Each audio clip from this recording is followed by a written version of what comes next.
A very warm welcome to the second day of Mission 21's. Bienvenidos, bienvenidas al segundo día de nuestro foro internacional de la paz de la tierra y la paz con la tierra. Estamos aquí con personas de 54 países. Se necesitan la interpretación del inglés hacia el español o del español hacia el inglés. Pueden elegir su idioma preferido o pinchar CC para tener la traducción a través de la IA. Me llamo Christian Weber, soy de Misión 21 y quiero dar la bienvenida a nuestro grupo: Nora, Amelie,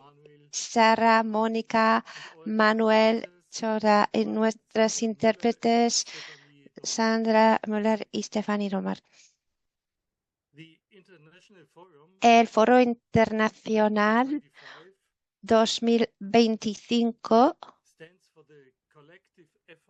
está aquí para dar un tema importante sobre la creación de la paz. En tiempos como estos decimos que no es solo la ausencia de la guerra, pero es más comprensivo para entender la dimensión más amplia de la paz. Es sobre la paz con la justicia en un mundo interrelacionado que no solo va para los seres humanos. Queremos estar juntos en este foro y muchas gracias por su participación y por sus contribuciones.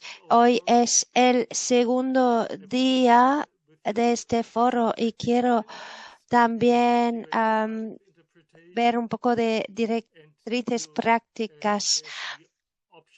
Puede activar la interpretación en vivo haciendo clic en el icono del globo terráqueo denominado Interpretación en la parte inferior de la pantalla Zoom y luego seleccionando inglés o español. Además, pueden ver subtítulos en inglés o traducidos a su idioma. Hay muchos más idiomas disponibles, además del inglés y el español. Pueden activarlo haciendo clic en el icono CC en la parte inferior de la pantalla. Si no ven en ninguno de los símbolos, hagan clic en el botón más para acceder a la configuración oculta.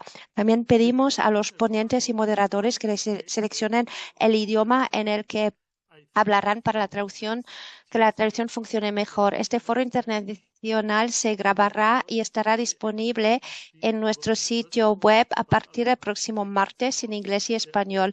En las grabaciones solo se verán los actores que intervengan, pero no los demás participantes. Por lo tanto, le invitamos a activar su vídeo para que podamos vernos y tener un intercambio más cercano y personal. También les invito a todos a silenciar sus micrófonos. Pueden hacer preguntas en el chat durante la sesión de preguntas y respuestas. Vídeo con momentos destacados del primer día. Antes de adentrarnos en el emocionante programa del segundo día, me gustaría mostrarles algunos momentos destacados de ayer. Un vídeo de unos minutos para continuar con la reflexión anterior. A very warm welcome to Mission Bienvenidos a la misión 2021-2025 sobre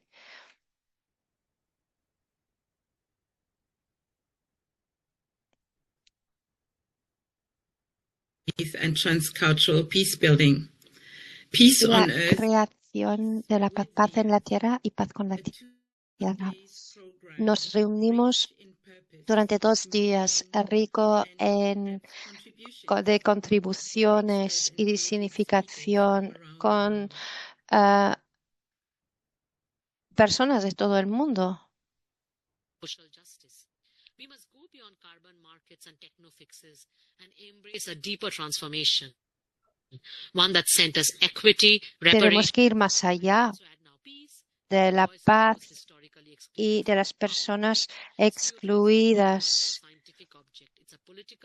no es solo un tema político, también es un objetivo moral. Y tenemos que combatir. ¿Qué significa el crecimiento? ¿Qué significa el progreso? ¿Significa tener muchas cosas? ¿El progreso significa que tengo aire acondicionado o es la paz? No nos preguntamos y luego pensamos del crecimiento histórico, de dónde proviene y qué necesitamos para hacer que la economía crezca. Medimos el producto bruto, pero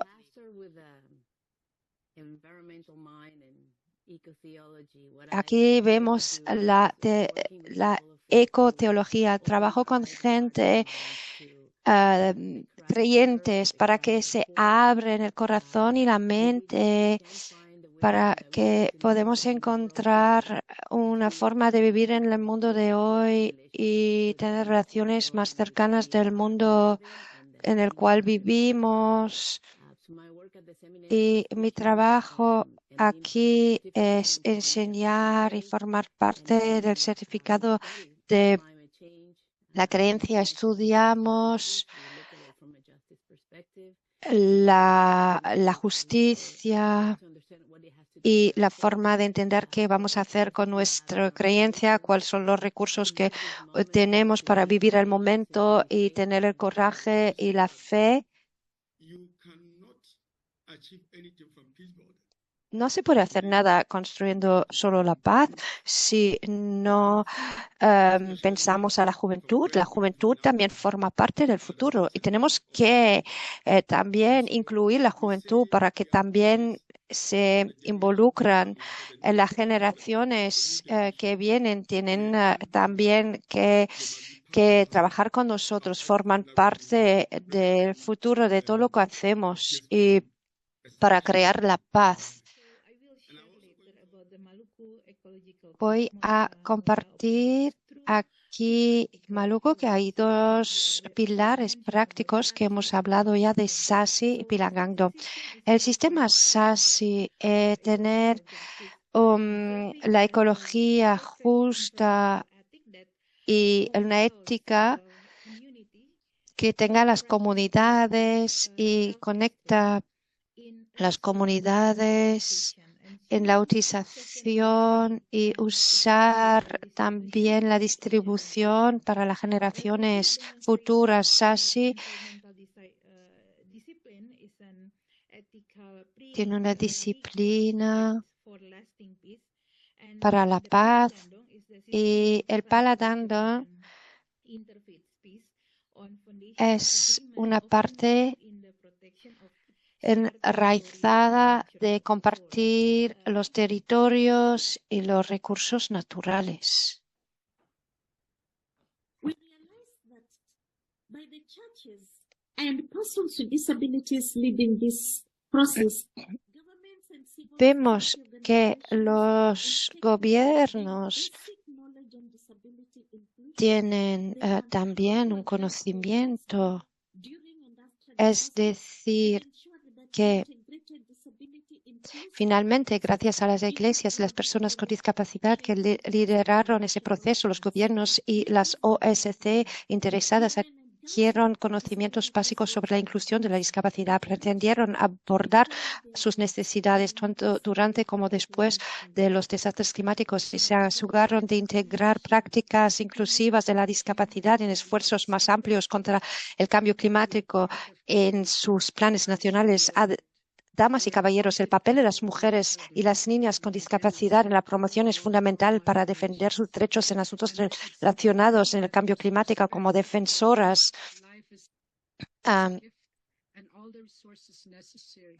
Los fundamentos de la vida y la paz. La interconexión es la creencia de que los humanos no están separados de la creación, el mundo natural, sino que son parte de ella. Todos dependemos unos del otro, todas mis relaciones respecto a toda la vida. La vida es un regalo y todos los recursos necesarios para la supervivencia son regalos. Responsabilidad, el deber de hacer nuestra parte para garantizar que la vida continúe. Tenemos que ser conscientes.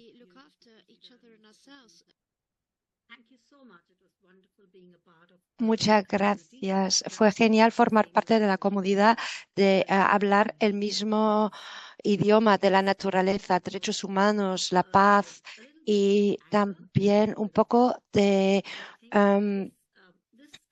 malestar, pero también un poco de esperanza. Y suma lo que hacemos. Y cuando trabajo con las personas, veo que una gran parte de nuestra relación es religiosa, espiritual. La mayoría de nuestra gente que son científicos y gente que trabajan en el cambio climático son religiosos también. Y la cosa que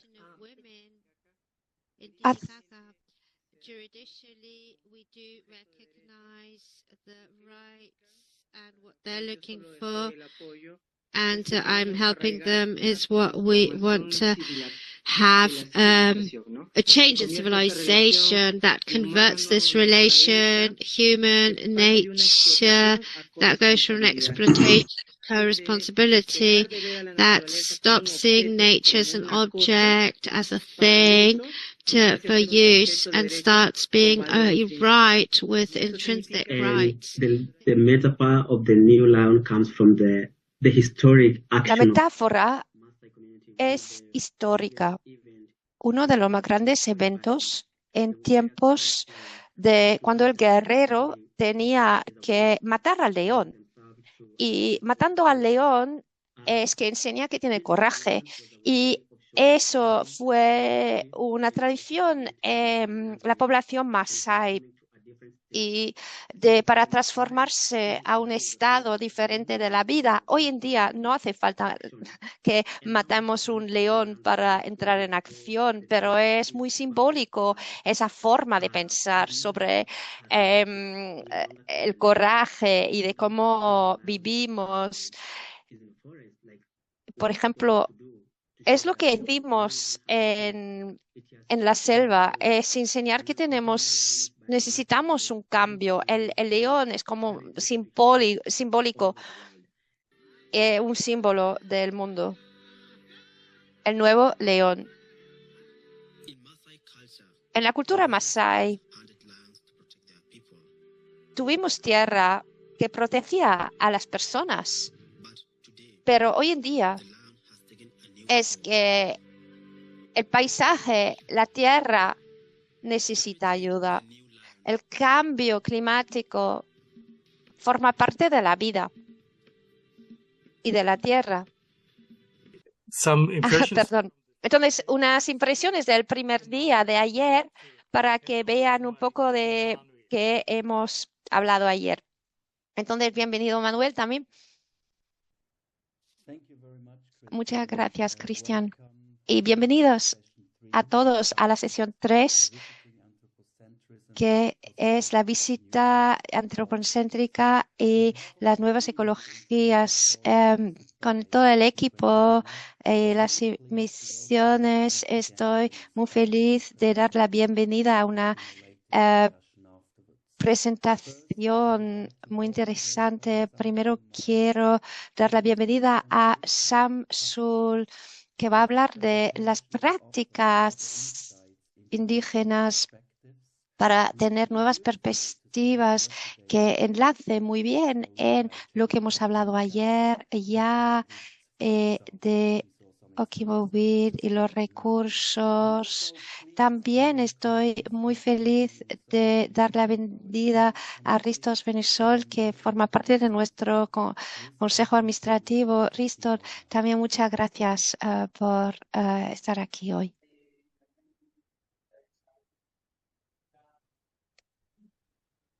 Risto, you have to... Ristol, el micrófono, por favor. Muchas gracias, Manuel. Muchas gracias y buenas tardes de Indonesia.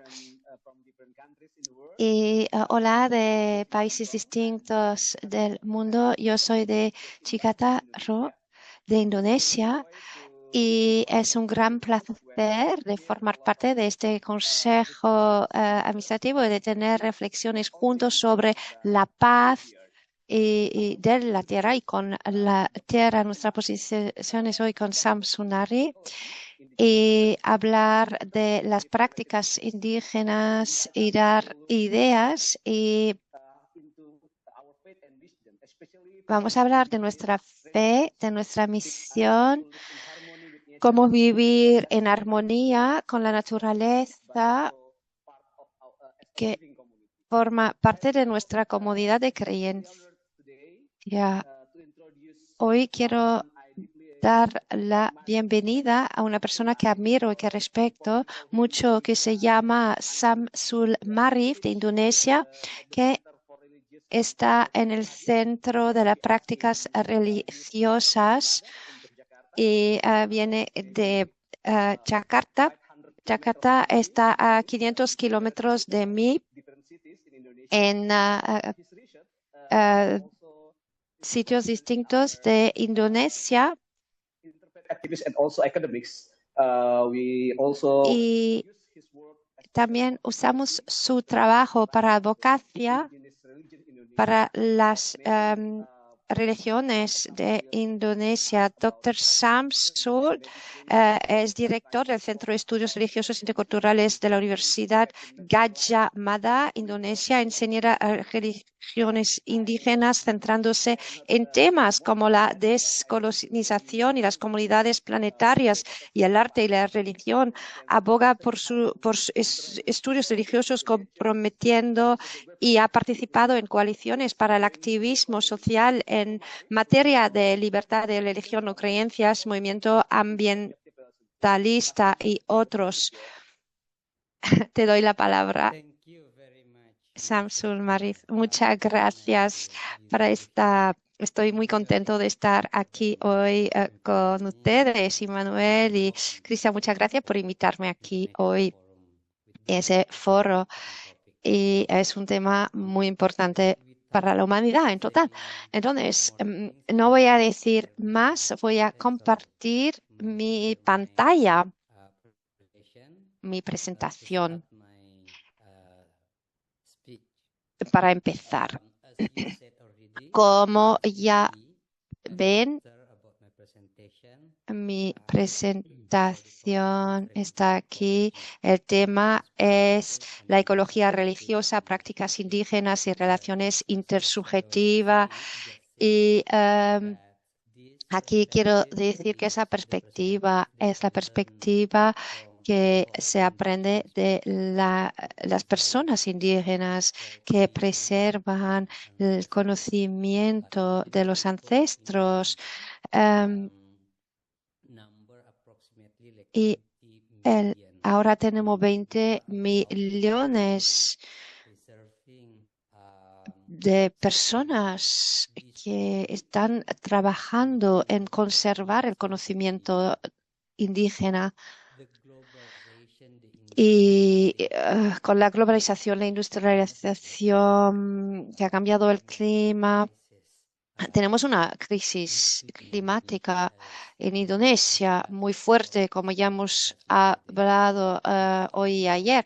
Entonces, no voy a entrar en ese detalle. Yo voy más a hablar de los estudios religiosos, trabajo sobre temas religiosos para tener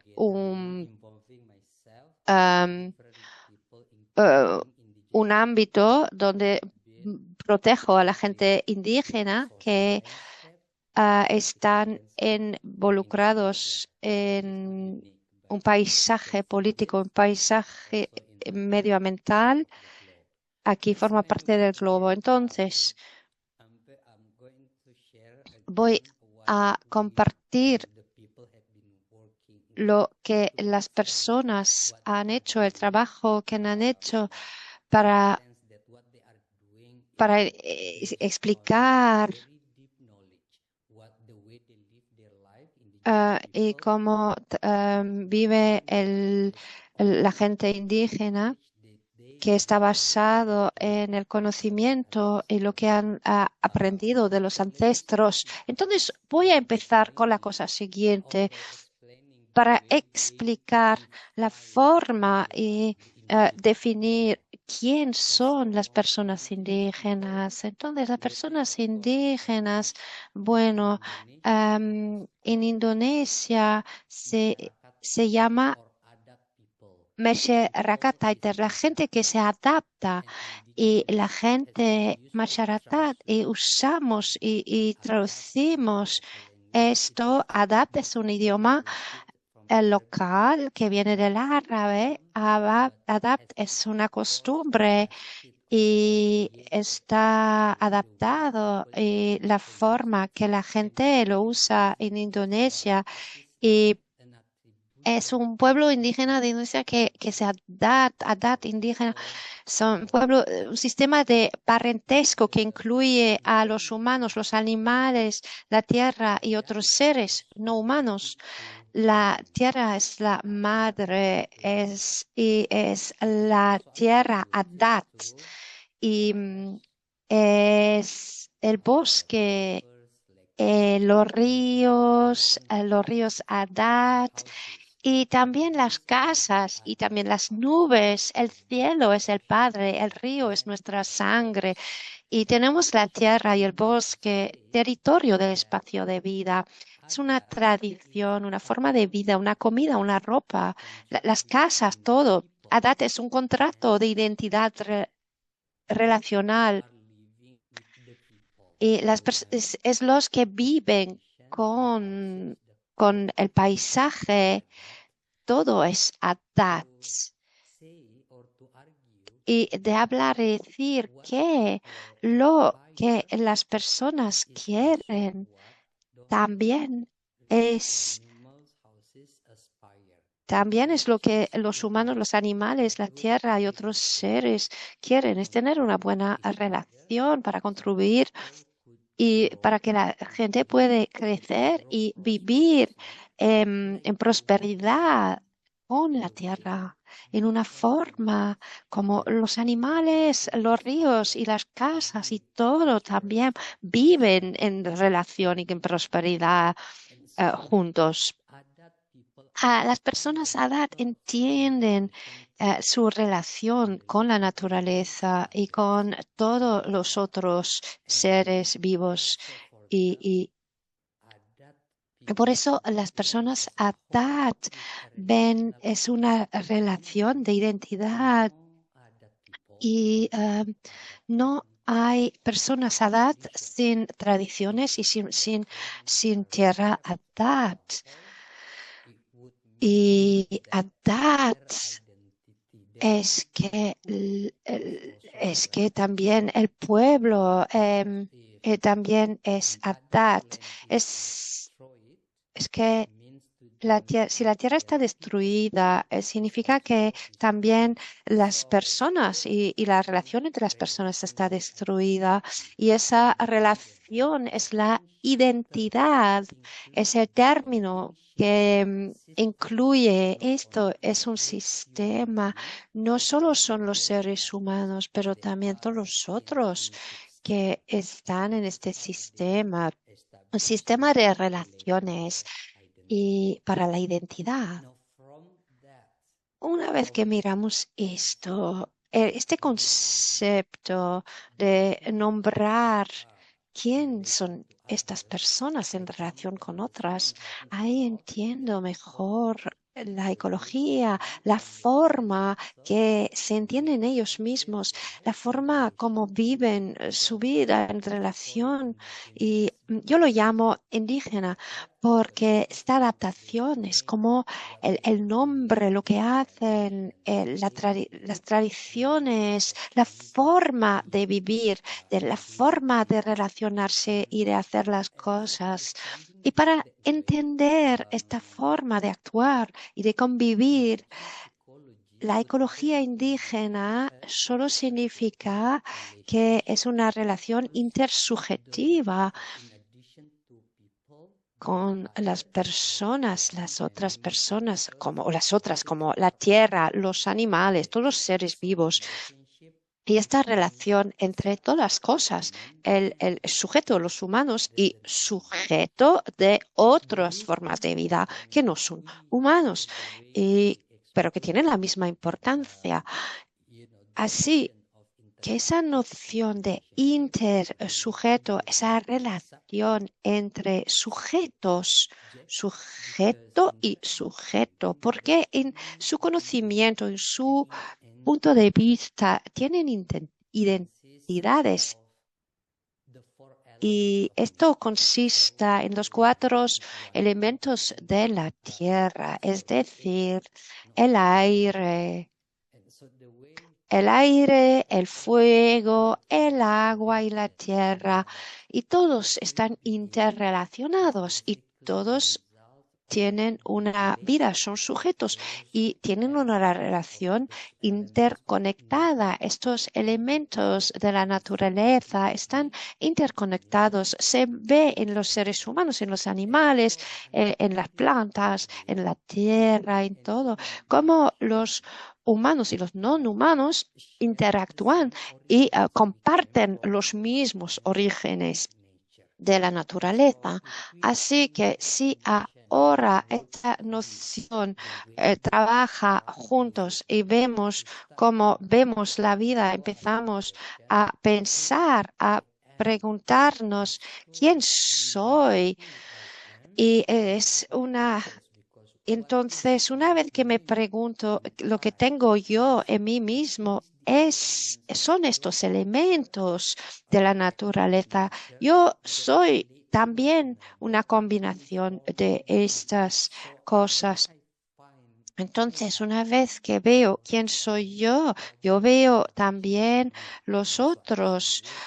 Por ejemplo, yo veo en mí el agua, yo veo en mí la tierra, yo veo en mí todas estas cosas. Entonces, estoy relacionado con todo esto porque forma parte de la vida. Es la relación que tenemos los sujetos unos con el otro, porque esa relación es que todos somos uno, y cuando veo esa relación con otros, veo también que no hay ningún yo sin los otros. Estamos interconectados. Y eso es el trabajo que hacemos. El punto de vista del mundo es que no hay existencia sin relación. Entonces, toda la existencia va más allá que el ser, porque está interrelacionado. Todo lo que sé yo, que entra en mi cabeza, en mi forma de pensar cognitiva, en mi comprensión, es lo que está. Y estoy aquí. Entonces, muchas comunidades en Indonesia que dicen que yo estoy relacionado con esto, es que yo existo y así pensamos. Yo pienso así que soy. En esta perspectiva indígena es distinto porque de forma epistemológica me relaciono, luego existo.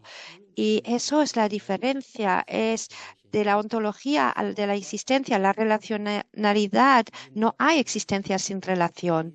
Me relaciono, por eso existo. Y así que es un poco distinto. Nos comprometemos con la relacionalidad. No hay ningún yo sin otros, sin la relación a otra gente. La relacionalidad es la persona a persona, el sujeto hacia el sujeto. Eso es la capacidad de interconectarse, esa relación y de tener la capacidad de iniciar una interrelación, una relación, una persona que va más allá del ser humano. No es solo el ser humano que es importante, es también el animal, la naturaleza, es todo. La tierra también tiene su vida y también tiene su personalidad. Es esta relación de que no es sujeto-objeto, es sujeto a sujeto, es compartir la vida uno con el otro. Y es así que la relacionalidad significa encontrar esa interacción y iniciar e encontrar esta relación y compartir la vida, porque la vida que es la relacionalidad. Entender la forma de cómo la ecología ve eco es la vida compartida, compartir la vida. Entonces, si hablamos de cómo caracterizar la ecología, es ecocentrismo, es compartir la vida que tengo es lo que yo comparto con otra gente y no es el contrario de antropocentrismo. Y ahora vamos a hablar de la religión. Encontrar la idea de lo que es religioso y no religioso, el ecocentrismo, la idea de ecocentrismo. Una vez más, entramos en la relación sujeto a sujeto. Puede tener significados distintos. Podemos generalizar dos formas distintas. La primera es egocentrista, pero aquí también el ecocentrismo son relaciones intersubjetivas, porque egoísta, dominar, soy mejor que tú, y no es esto, eso es destruir la vida, compartir. Si yo quiero compartir con mi bienestar, también depende de tu bienestar. Tengo que relacionarme contigo para tener bienestar. Porque si yo digo que yo soy mejor que tú, yo no contribuyo. Para mantener la vida también hay que comprometerse a compartir la idea de ser. Y eso es importante porque hay que compartir la relación intersubjetiva. Mi bienestar depende de tu bienestar. Mi bienestar estaría destruido si yo quiero dominar la vida. Entonces, esta interrelación para mantener la vida significa comprometerse a compartir, la idea de compartir. Y para compartir la vida, tenemos que, porque si empezamos a ser egoístas, vamos a destruir la vida. Y por eso compartir es la base, es el principio básico, la idea básica de ser religioso. De ser religioso es compartir. Y por eso, una vez más, esta relación intersubjetiva es la persona religiosa, la persona que quiere compartir y cometer y estar ahí con las relaciones recíproco. Lo que comparto es lo que recibo y necesitamos la responsabilidad. Lo que hago yo me afecta y por eso tengo que anticipar lo que me gustaría hacer. Y también tengo que entender que todo lo que hago puede afectarme a mí. Eso es el principio básico de ser religioso, de compartir. El segundo es ético. Ético es decir que lo que hago afectaría a los demás. Y da igual lo que sea. si yo hago cosas buenas, afecta, entonces si yo hago cosas malas, afecta también. Tengo que anticipar del todo lo que hago. Y ese principio es reciprocal. Lo que comparto yo es lo que recibo. Comparto, luego soy religioso. Eso es compartir y eso es la identidad relacional. Mi existencia está basada en esta relación con ustedes. Si yo hago cosas buenas a usted va a hacer cosas buenas hacia mí.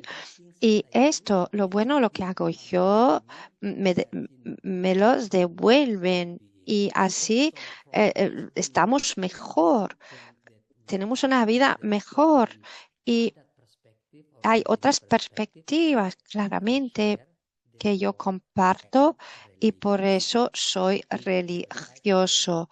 Y eso es el énfasis, la identidad relacional. Y esa perspectiva es que la gente que está en su tierra da igual la intrusión de la modernización y hace lo mejor que pueden con su conocimiento ancestral. Y es lo que hacen todavía ahora. Para mí, eso es una de las alternativas que he aprendido yo con los cambios climáticos y la crisis ecológica. Y por eso estoy muy agradecido de esas personas y de las religiones. Y tenemos una responsabilidad durante la crisis climática y la crisis ecológica. Voy a parar aquí y espero tener más discusión al respecto. Muchas gracias, Samsul Marif. Es súper interesante ver esa idea de esta identidad y yo soy y por eso yo comparto y por eso soy religioso. Esas son ideas muy interesantes de nuestra gente que compartimos, que ahora tenemos problemas con la intrusión de la vida moderna, especialmente en Indonesia también, y otras comunidades, obviamente. Y mientras que otras personas van a hacerles preguntas,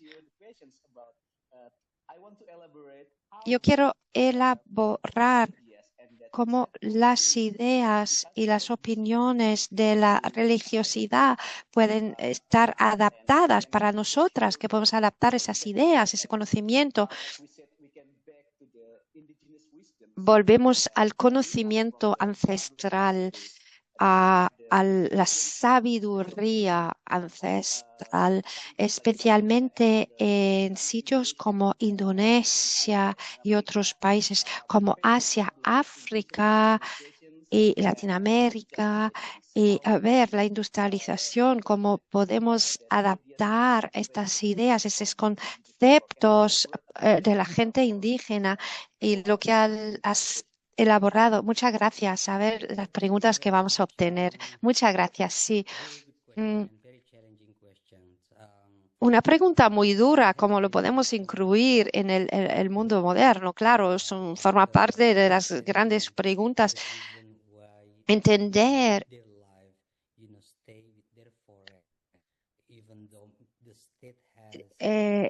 que viven en el bosque y con el bosque y las empresas quieren explotar la tierra y no convivir con la tierra. Los indígenas intentan proteger la tierra y les han criminalizado por esto, porque no quieren como el gobierno, la ley es del gobierno que quiere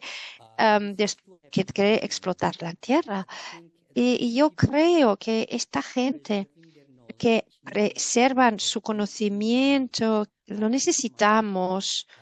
Necesitamos este conocimiento. Yo me he crecido con la creencia musulmana. Yo nací como musulmano y sé que en el Islam hay dichos que dicen que tenemos que ser califa, proteger la ayuda social y para la humanidad. Para mí, ahora mismo, para aplicar esto es de trabajar con esa gente, trabajar con esas personas de forma directa y entrar en un trabajo interreligioso para tener en primera línea el medio ambiente, tener esos conocimientos y mientras mantenemos este conocimiento también están luchando para sobrevivir. Esas personas han sido marginalizados y les quitan la tierra. Necesitan apoyo, necesitamos que les ayudamos y que estén escuchados. Y la idea de vivir como en relaciones intersubjetivas, eso es de trabajar juntos, directamente juntos con los indígenas, con su tierra. Han contribuido y han enseñado su contribución en la emisión de la presentación medioambiental, de preservar el medio ambiente, esa idea otra vez de las religiones intersubjetivas como persona religiosa es de ponerlo en este contexto, la vida que es importante.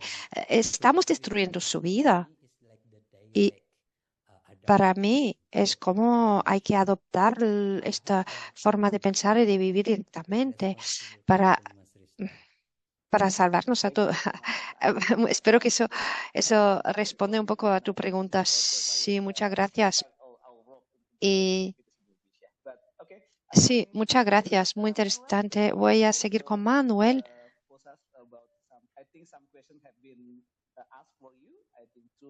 Las preguntas no se traducen, así que la intérprete va a salir de la conferencia. Tienen las captaciones, la traducción por la IA. Muchas gracias. I would like to connect to the question that was asked by Euristo. Before opening the discussion, I would like to ask that question. You mentioned that your religious background is in Islam, but you have worked extensively with indigenous communities to understand the perspectives and learned a lot. Do you think that someone shaped by monotheistic worldview as you were, for example, and their God is often conceived as distinct from nature and the singular exclusive deity, might find it challenging to fully grasp the relational and interdependent understanding of the cosmos characteristic of indigenous worldview? And how could such individuals be guided to better appreciate and engage with the indigenous understanding of the relationship with creation or sharing the land and all that? Thank you very much, Manuel, for that question. That is very personal, but also academic, because I built up my career from that personal experience. So when I came to living with them, I did my dissertation for 1 year with this indigenous community, living with them. And while doing my field work, I felt like I had to come back to the Quran, to the textbook. And because my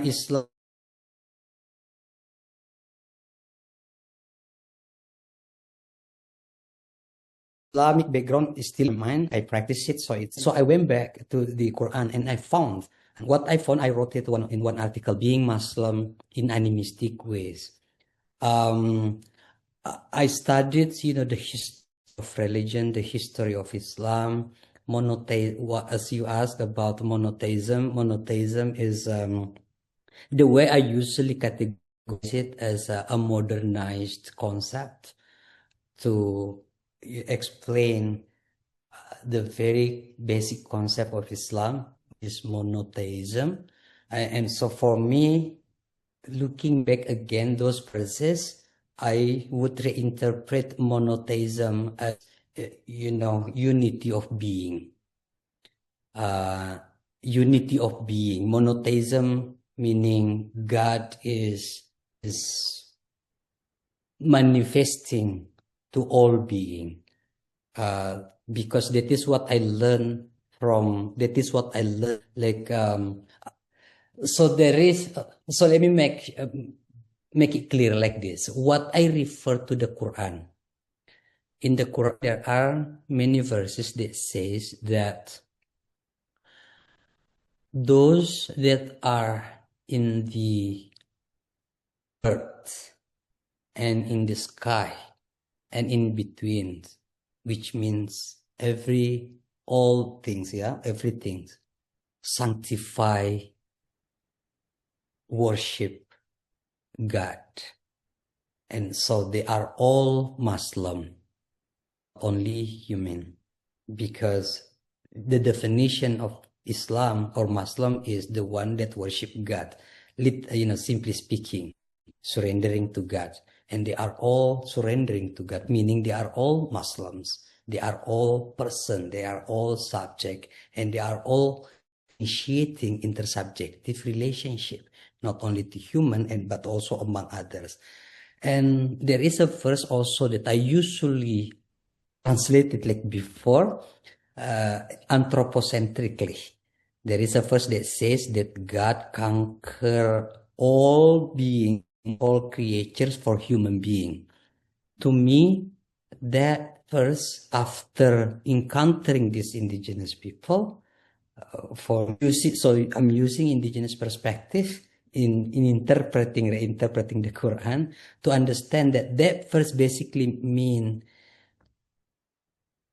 the God scenario, the divine scenario, that there is a possibility to interrelate, beyond human being only, human species. The intersubjective relationship is very possible, to establish with all beings, especially those who are approximately close to us, that we share life, we share the atmosphere. And so it strengthened my Islam, it strengthened my theology. And so I feel like the more I work with indigenous people, many of them happening actually to be Muslim, happening to be Christians, Buddhists, because this is another story of religious governance in Indonesia. There are only 6 religions, and all of them, none from Indonesia. They are from abroad. No indigenous religion recognized by state. And so I need to redefine what religion means, for me to justify the people's citizenship, but also my Islam, my religious scholarship. The very religious things is that, those that engaging can justify that by referring to the genealogy of the word in Indonesia that has been translated into religion, which is agama. So agama is very much similar to religio or religiere that has been transformed into religion in the West, which is basically the tying relationship. So in short, it strengthened my religious understanding to practice, and also my scholarship, to interpret the text. Oh, thank you very much for this wonderful explanation. And I can see how inclusive one can become after exchanging with indigenous worldviews, but you have to be open for that. And but thank you very much. Because of the time, I would like to open the forum now, and I see there is some questions in our chat. For example, Maria Ximena Gonzalez Serrano, would you like to ask your question personally, or shall I just read it?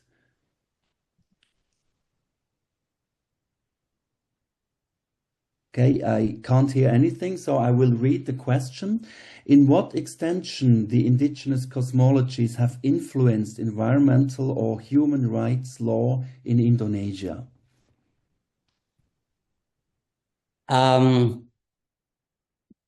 By coincidence, now we are organizing a conference on indigenous religions, and among the topic, the issues that we are discussing about religious freedom of religion or belief, as part of the as part of a way of including bringing the indigenous perspective, into that human right.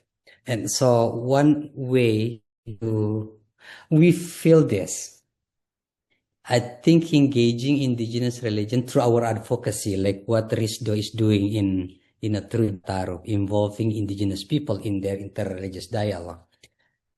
Indigenous perspective enriches us in understanding freedom of religion or belief, enriching the way we understand human rights. I wrote an article titled Human Relational Dignity. If we look at the conceptual constructions of dignity in human rights, it focuses very much on human individual. Working with indigenous people, learning from their perspective, like what I explained, humanity is relational to the environment. Using that for us to enrich the way we advocate or the way we promote freedom of religion or belief in Indonesia, by saying that religious freedom, if it is for humanity, the dignity of environment must be included. And so it is so indigenous practice, intersubjective practices practiced by this indigenous community must be included in the freedom of religion. And if it is included, the environment, the rights of environments, the right of land must be also included. So that is the basic concept that we have, and that is what we promote. And thankfully, in 2017, the indigenous religions have been recognized by the state, and those who have registered their religion, they registered as well their land. We're negotiating, and so we're pushing little by little. We make some progress, but what I want to emphasize here, that has colored, indigenous perspective has colored the way we enrich the concept of freedom of religion and human rights. And I think we love it.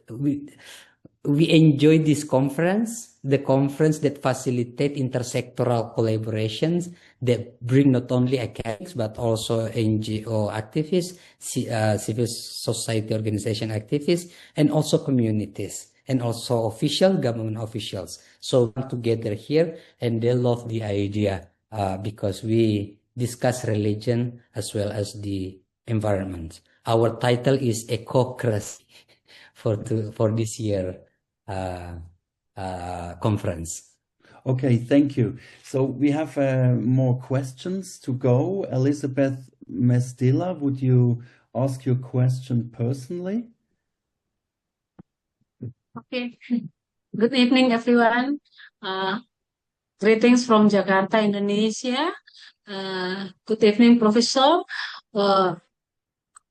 I do agree with what you mentioned about subject intersubject with another subject like nature or something like that.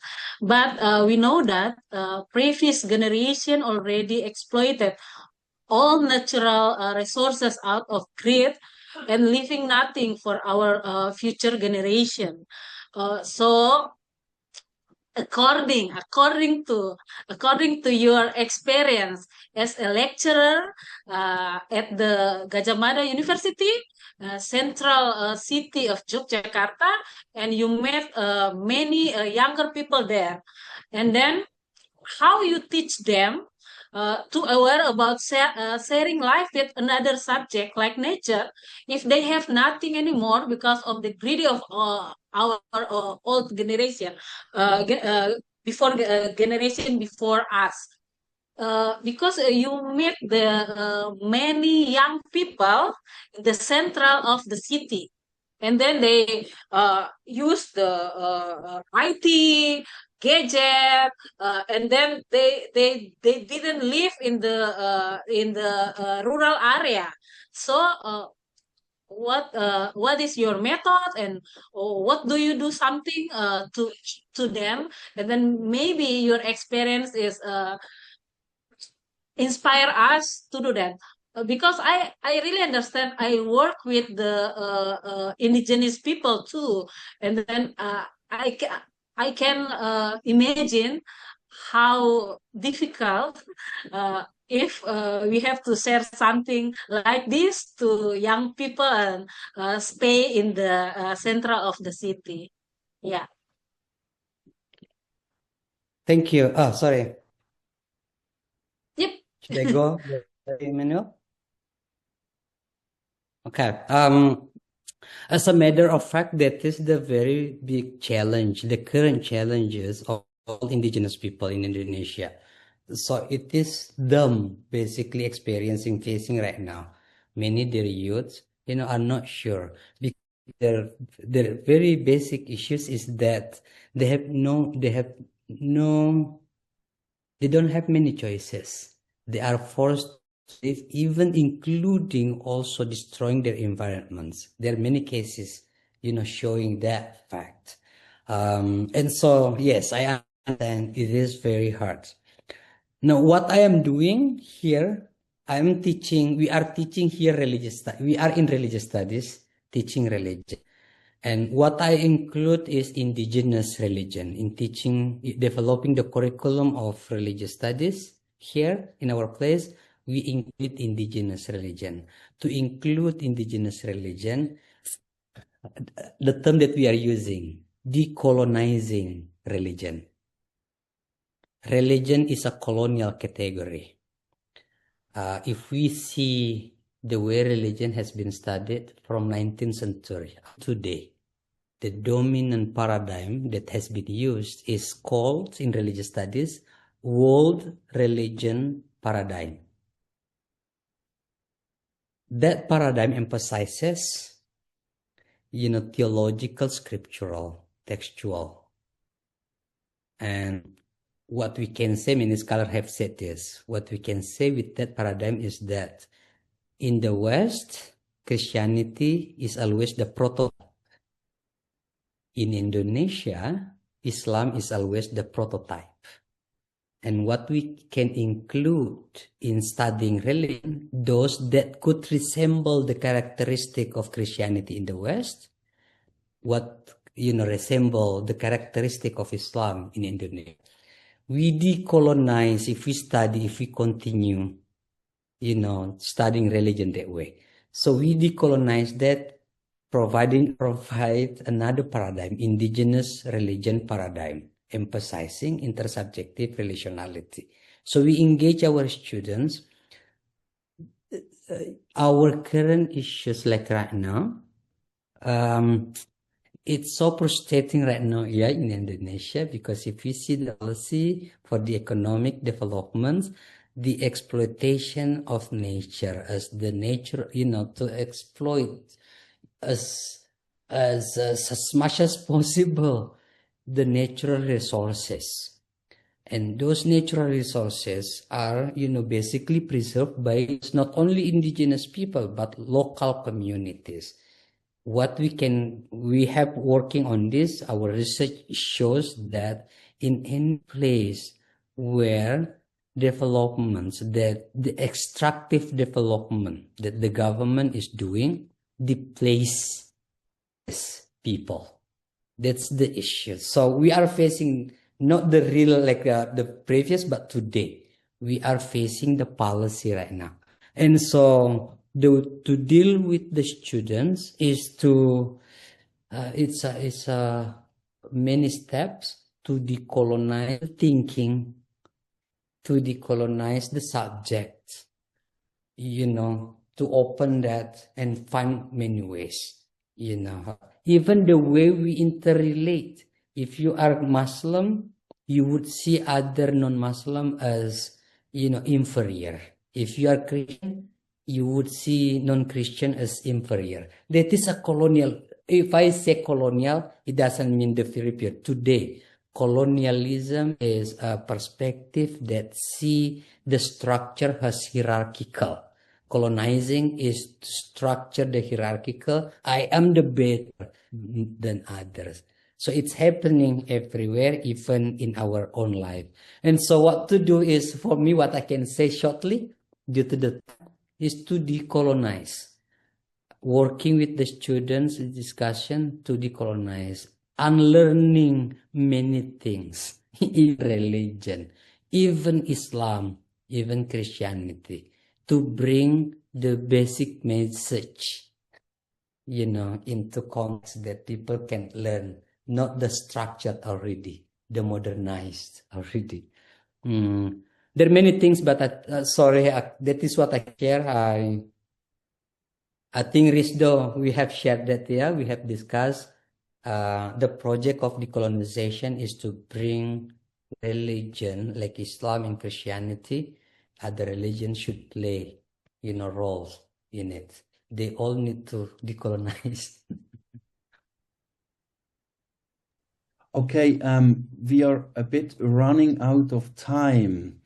So really thank you. We had some much more questions in the chat, but we might get on that a bit later because we will now conclude session 3. But I would like to warmly thank you, Dr. Samsul Marif, for your inspiring contribution.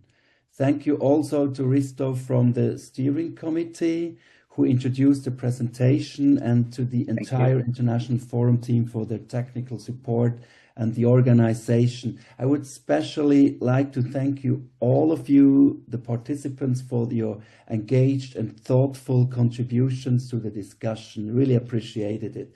We will now take a 1-hour break, 55 minutes break, and return after that for session 4.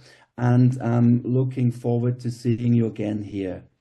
Goodbye. Thank you very much to everyone, to Manuel. Thank you, Mas Anju. Thank you, Manuel.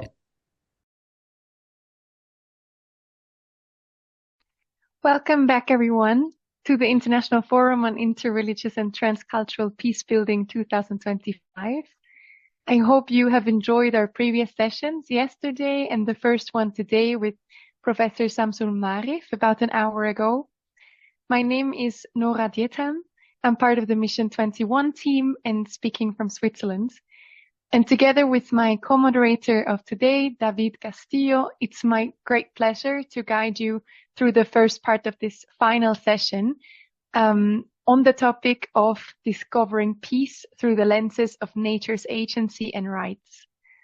In this session, we'll look at how rivers and communities connected with them can guide us in rethinking our relationship with the environment, and how acknowledging nature's agency can open new perspectives on justice, coexistence, and shared responsibility. Let me first repeat some practical guidelines for people who are joining us for the first time. You can activate the live interpretation by clicking on the globe icon labeled Interpretation at the bottom of your Zoom screen, and then selecting English or Spanish, depending on your preference. Additionally, there is the option to see subtitles in the language spoken as a help to better understand it, or translate it in your own language. You can activate them by clicking on the CC icon on your control bar, also at the bottom of your screen. If you do not see one of these symbols, please click on the More button with 3 dots, and then you will find the hidden settings. You can then choose which language you'd like your subtitles to appear in. There are many more options than just English and Spanish. Additionally, we kindly invite you all to turn on your video so that we can see each other and have a more engaging and personal exchange. We'll start this session with a small interactive activity on Mentimeter. My colleague Sarah will now share a link in the Zoom chat. Please click on the link or scan the QR code on the slide you will see in a second. I'm also sharing a picture in the chat so that you can see the QR code. Then please log in and you will be at the start page. And after we see that a lot of people have already logged in, we will start with a couple of questions to let us all reflect on these topics we're going to talk about today, and see what you all feel about these topics. Now you can see the slide. So if you want, you can either scan the QR code you are seeing, or you can click on the link that has been posted in the chat.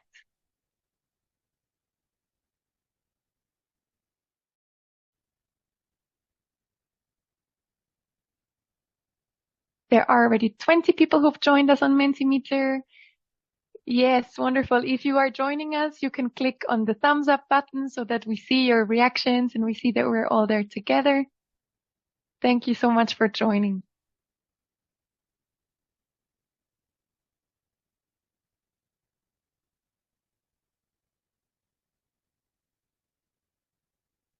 Wonderful to see everyone engaging.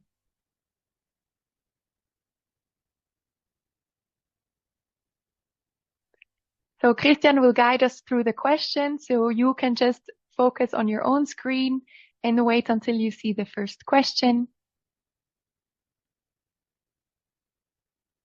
Wonderful. We're going to the first question. We would like to know how you are feeling right now. Maybe yesterday you've already listened to some of our sessions, or also today. How did it make you feel? Or how do you feel when you think about the session that is coming up with 2 very inspiring speakers?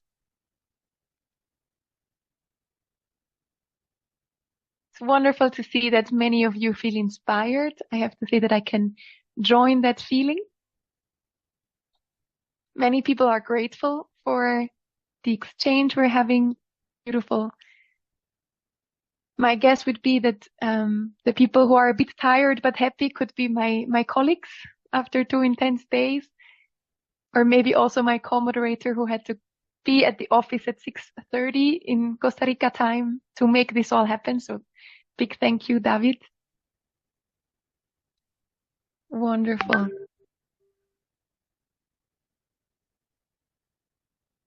Thank you all so much for answering this question and sharing with us how you feel. Then we can move on to the next question. Imagine yourself as part of nature. If you could become one element of nature for one day, what would that be?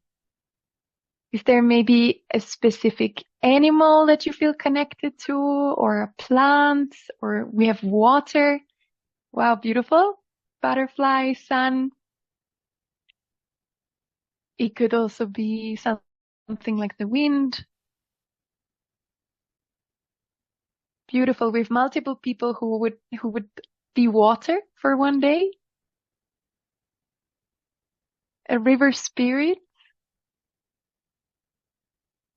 The ocean, a dolphin,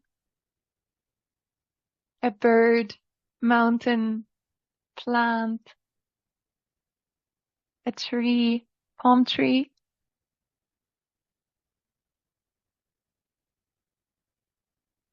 It's a beautiful thing to imagine this. Thank you all so much. We go on to the next question. Our next question wants to know where you feel most spiritually connected. I'm sure you've experienced moments when you felt spiritual or where you felt connected somehow.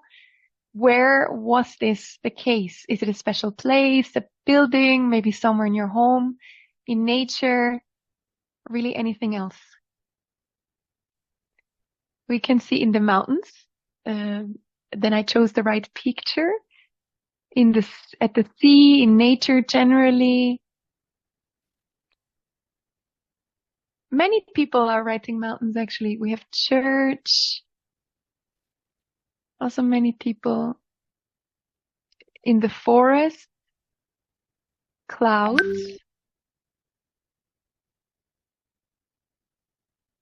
In a room for meditation.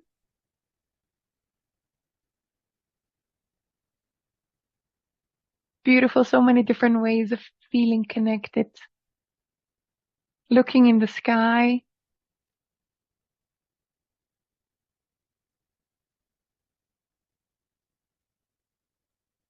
In silence.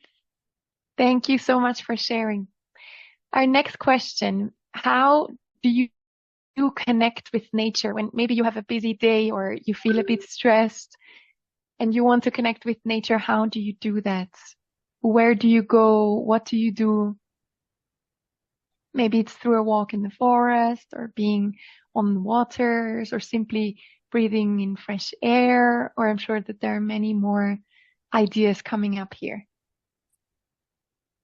I can see going to the river, camping, the sea, breathing and walking through the forest, leaving the city. Yes, I can relate. Working in the garden, going to parks, being together with animals, walking in silence,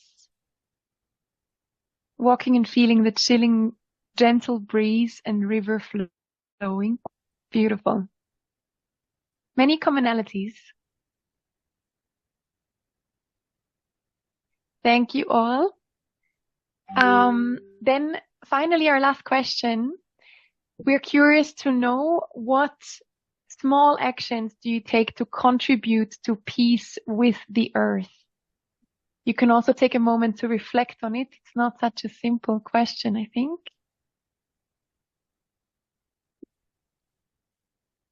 In the river, so maybe living in or with the river.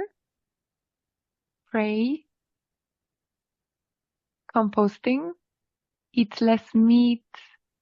Another pray. Many prays. Reduce use of plastics. Someone would have to help me with the Spanish, maybe David.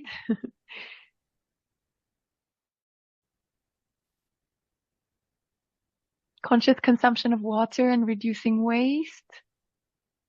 The Spanish says teaching about justice and love. Thank you. Beautiful. It would have been sad if we missed that one.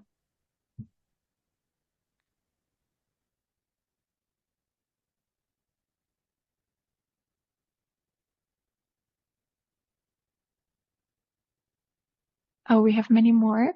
Keeping the environment clean, reduce flying, use the bicycle. Support a cause like one ticket, one mangrove. Food waste, I guess reducing food waste. Cultivate the earth. Public transport. Many ideas. Eco-journalism. Speaking and being in peace to or with others. Recycling solid waste. Round table. Beautiful. That's what we're doing here. David, do you want to read the other Spanish contribution? Yes, learning and teaching about the care of our common home. Thank you so much. You're welcome. Okay, beautiful. Thank you all so much for your contributions. It's beautiful to hear all of your reflections and thoughts on our topic today. Okay, now I would like to move on to the next part, the most important part. we have two fascinating lectures that are waiting for us. And they take us on a journey along the rivers of Peru and Colombia, and also many more all over the world, exploring how nature itself can guide us towards peace and justice. I'm happy to give the floor to my colleague David Castillo, who is going to introduce our first lecturer, Stephanie Boyd. It's a great pleasure. Thank you very much, Nora, for guiding us in this wonderful introduction. And hello, everyone. Good morning from Costa Rica. As Nora said, I am David Castillo, joining from Central America, and it's going to be a pleasure for me to introduce our first speaker. Stephanie Boyd has been living and working in Peru as a filmmaker, journalist, and educator since 1997. Despite having a severe hearing impairment, she's been produced and directed for award-winning feature documentaries that have been screened at more than 150 festivals. Her articles appear in numerous publications as well. Stephanie co-created the Media That Matters initiative with several Peruvian nonprofit film collectives. This energized network gives film and media advocacy workshops and training courses to marginalized communities, helping them create their own short videos and audiovisual materials. Stephanie is also a board member of the Peru Support Group, a non-profit that works with allies around the world to promote human rights, environmental protection, and sustainable development in Peru. Today, she will speak on When Rivers Speak, indigenous knowledge and how it pushes the boundaries of human-nature relations toward inclusive peace. Stephanie, we're delighted to have you here. Thank you very much. And now the floor is yours. Thank you, David. And thank you to Nora and Christian and all of the organizers at Mission 21 for putting together this amazing event. As David mentioned in his introduction, I've been living and working in Peru for 28 years as an environmental journalist. And I'm not sure if we have the slides going yet. Are they going? Because I'm hearing in part, I'm just looking at the actual speaker. David, do you know if the slides are up? They are not up yet, but they will be here we go. Just now. Okay. Okay, so this is the campaign that I've been working on for the past 10 years in Peru's Amazon rainforest. We call it Carhuara, people of the river. And the word Carhuara is an indigenous word in the Cucamaria language, which means people of the water. The campaign was to gain recognition of the Marañón River in Peru's Amazon rainforest as a legal person with rights. Now, the Marañón is one of the largest rivers in Peru's Amazon, and it's a tributary of the Amazon River. So the campaign was basically to try and get legal recognition of all of the Amazon's rivers through focusing on the Marañón River. And the campaign was based on Peru's constitution actually protects the cultural rights of indigenous people. So the goal was to show how Peru's indigenous people, or the Cucamaria people specifically, believe that their river, the Marañón River, is a person, just like we are people, and that this person, the river, it deserves to have rights in the same way that humans have rights. So that was the campaign, and it all began 10 years ago, actually, when I was much younger. And Leonardo Tello Imaina, a Cucama indigenous radio journalist, asked my husband, Miguel Arauz, and I to make a film about the spiritual villages beneath his river and the connection between his people's spiritual connection with their river and their defense or protection of the river. And Leo explained to us that when a person disappears in the river, if their body is never found, it's because they haven't died. They've transformed into water spirits. And these water spirits are known as Carhuara, which means people of the water or people of the river. And these water spirits live in villages beneath the river that are parallel to the indigenous communities. It's like a parallel universe that's very similar to their world, but underwater.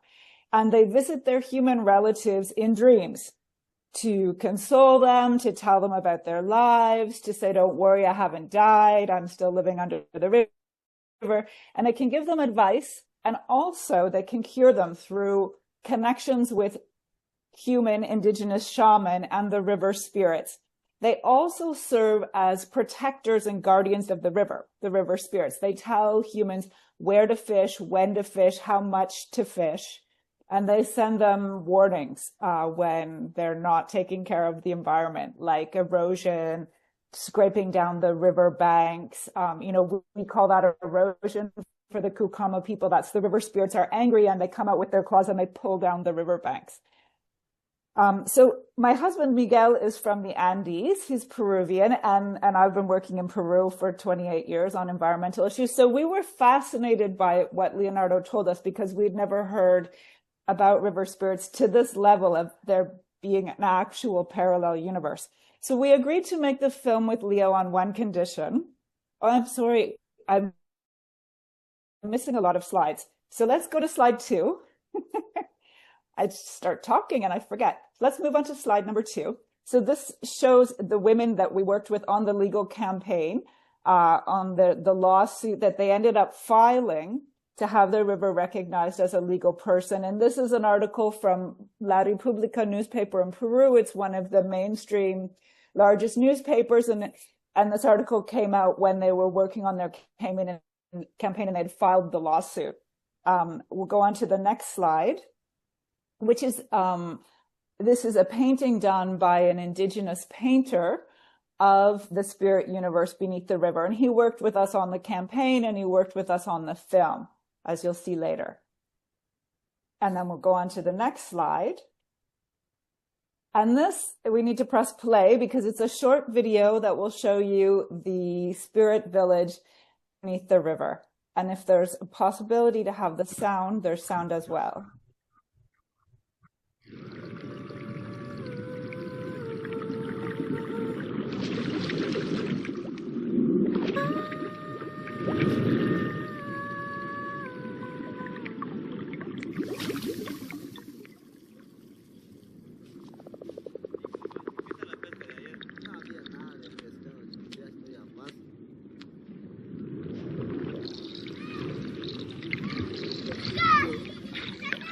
Ikia katakutsara, tapchikanani pira. Pirata suti ikiaka, rianani kakure, indira kuika tutsukarua. Awakana kamato kwa timi, urianga riyaira natsitakaka.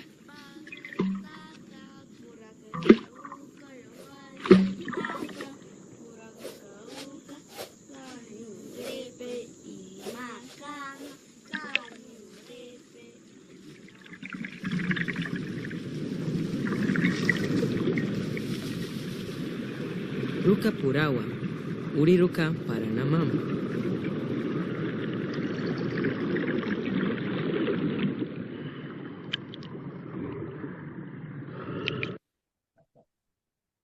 There you go. So can you hear me again? Okay, so this video in the film was based on the Kukama's vision of their river. And that was the condition Miguel and I had to work on the film. We told Leonardo it has to be a participatory film.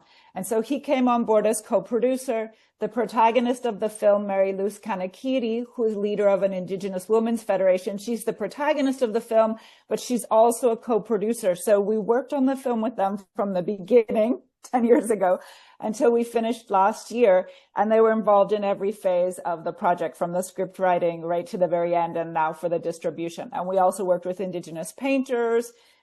They joined together with painters from the Andes Mountains to do the animation work together.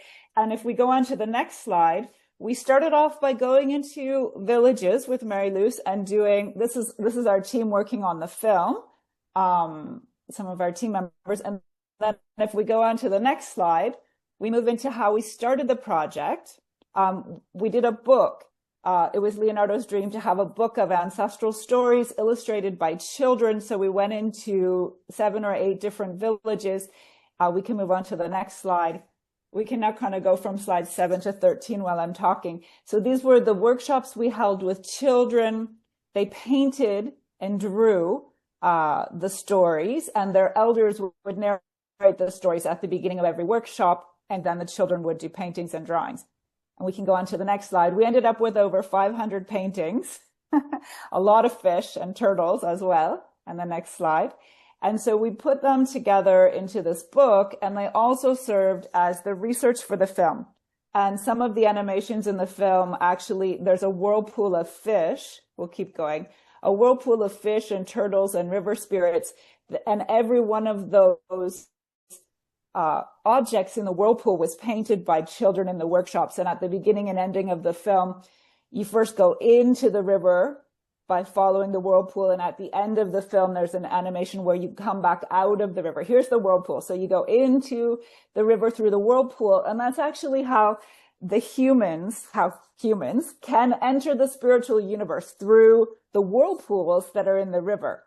And then we'll press play on this video, and I'll maybe talk over top of it. This is an image of a mural that some Kukama painters painted with us during the project to raise awareness in Nauta, which is the big Kukama town where the hearing was held on the lawsuit. So just before, in the weeks before the hearing was held, we did this mural with some Kukama painters to raise awareness in the town about the hearing. So if you press play on it, it's actually a video, so you get more of a sense of the mural.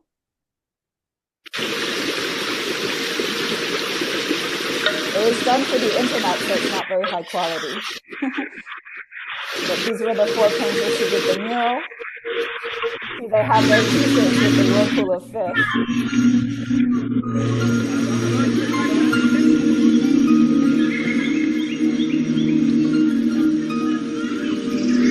And that was the campaign, which means the Marañón River is a living being. So the campaign slogan was the Marañón River is a legal being, and you could see that on the graphic. And then if we press play on this video, we'll have just a very short trailer of the film that was released to coincide with the lawsuit.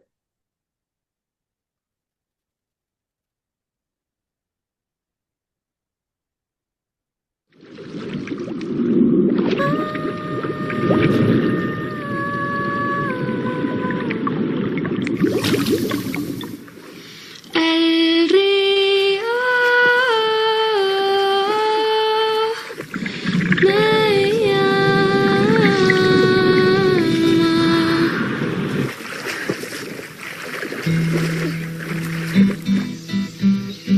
Madre río, tú transformas, llenas de verde mi hogar, besos llenos de colores que te siguen al andar. Y tu vientre que me acoge, y tus aguas que me dan, esa fuerza que es la tuya, en mí corre tu caudal. El río me agua mis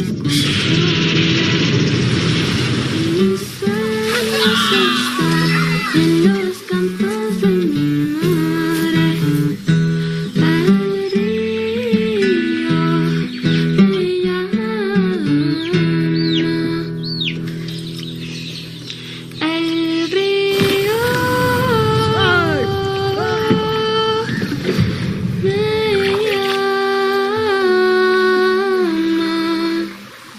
A link to our webpage if anyone wants to see more information or excerpts from the book or some of the short videos used in the campaign.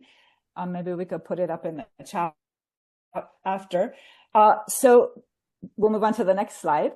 The women won their lawsuit last year. So it became the first time in Peru that a Peruvian court has recognized the rights of nature. And now, of course, the difficult task remains of trying to implement the lawsuit. No easy task with the current government. They're actually appealing the sentence. They've appealed twice and lost. And there's a new appeal in Peru's constitutional court that will be heard probably at the end of this year. And these pictures show, of course, our most important screening, which was held in Mary Luce's village, with people who had all participated in the film, especially the kids. So we showed the film in indigenous villages before it was released to get their approbation, which we felt was very important. And I'd like to say that one of the big motivations and inspirations for this case came from the Columbia Trato River case. So I'm excited that Maria is going to be speaking next about that case, because it shows how, just like the river flows, these social justice campaigns also flow, and we learn from other campaigns around the world. And that's one of the beautiful things about the internet. We don't just have to use it for posting our cat videos. I love cats and dogs too, but we also are using it as a tool to spread this information about these amazing cases around the world. So we'll go on to the final slide, which is actually my personal connection. When we started the film, one of the indigenous radio journalists asked me if I believed in river spirits. And of course, that was a difficult question for me as a person born and raised in Canada. So I said, I respect, your right to believe in river spirits. I'm going to work to fight for the river spirits. And she said, no. Do you believe in river spirits? Because if you're going to make this film, you have to believe. And this is where I get so emotional, because I remembered that my uncle Lonnie disappeared in Lake Ontario in 1961 when he was 21 years old with 3 other men. They went out fishing. Their bodies were never found. My uncle Lonnie's father, Alvin Boyd, my namesake, disappeared in Lake Joseph, a lake that's a bit more northern of Lake Ontario, when my uncle Lonnie was just a baby. So you had father, my grandfather namesake and my uncle, his son, both disappeared in these lakes that were indigenous lakes originally. And so I think, and neither of their bodies were ever found. So the Kukama people, when I told them this, they're firmly convinced that my grandfather's namesake and my uncle are still alive in these lakes, and that's why we met and made the film together. So I always think, would my family's grief have been lessened somewhat if we had believed in water spirits, And it makes me think about how important it is for us to remember our sacred connection with water and to reconnect with that, to learn from indigenous people, and to remember that our ancestors, my ancestors before they were colonizers, they were Celtics, they were Gaelic, they were the early Britons. They believed in water spirits. They believed in selkies and mermaids and the Loch Ness Monster. And my culture has lost that, and we need to find that again. Because in the end, humans, we need water. We're 60% water. Really, we are water. We are Kawara. We are people of the water. So if we can remember one thing, or if I can impart one thing in this conference, it would be that we are all people of the water. We are all Kawara. Thank you. Utsur Paki. That's thank you in Kukama.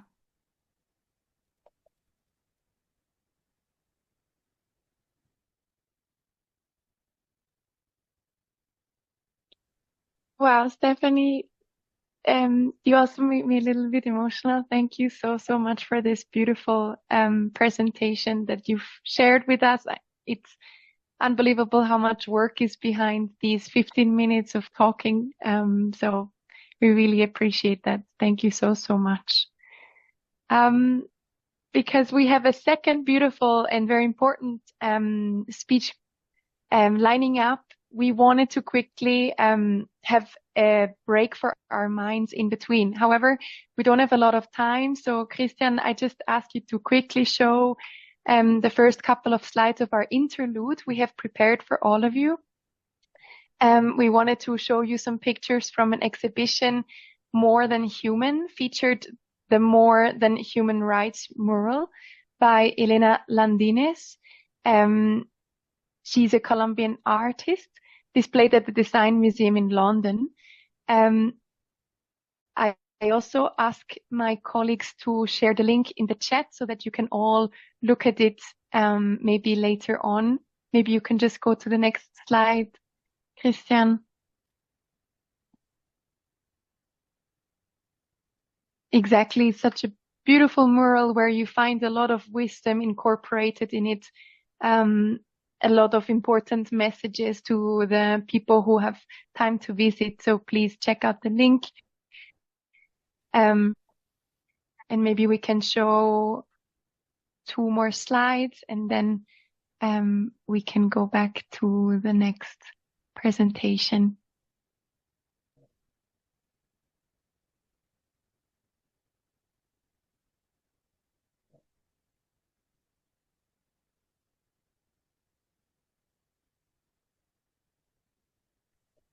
Thank you so much.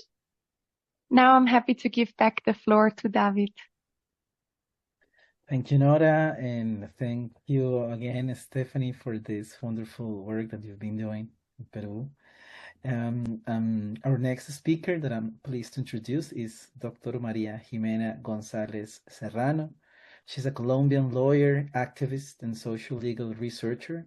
For over 15 years, she's worked with grassroots communities, implementing collective strategies to defend territories and rivers in Latin America from extractive economies and toxic flows. She won the first case of the river as a legal entity in South America, the case of the Rio Atrato in Colombia. In her PhD, she advanced research on water justice, socio-environmental conflicts, indigenous water values, human and post-human rights. Her work challenges the Western anthropocentric legal tradition that treats nature as a resource. Instead, she explores how indigenous and Afro-Colombian worldviews see rivers and landscapes as living relatives, with their own rights, spirit, and agency. She will present When the Rivers Claim Justice, Expanding Law from Indigenous Water Values and Non-Western Human-Nature Relations. Thank you again, Maria Jimena, for being with us, and the screen is yours. Muchísimas gracias. ¿Me escuchan? Thank you very much. Can you hear me? Yes, we can hear you. Es momento de poner la presentación. I think it's time to show the presentation. Yep.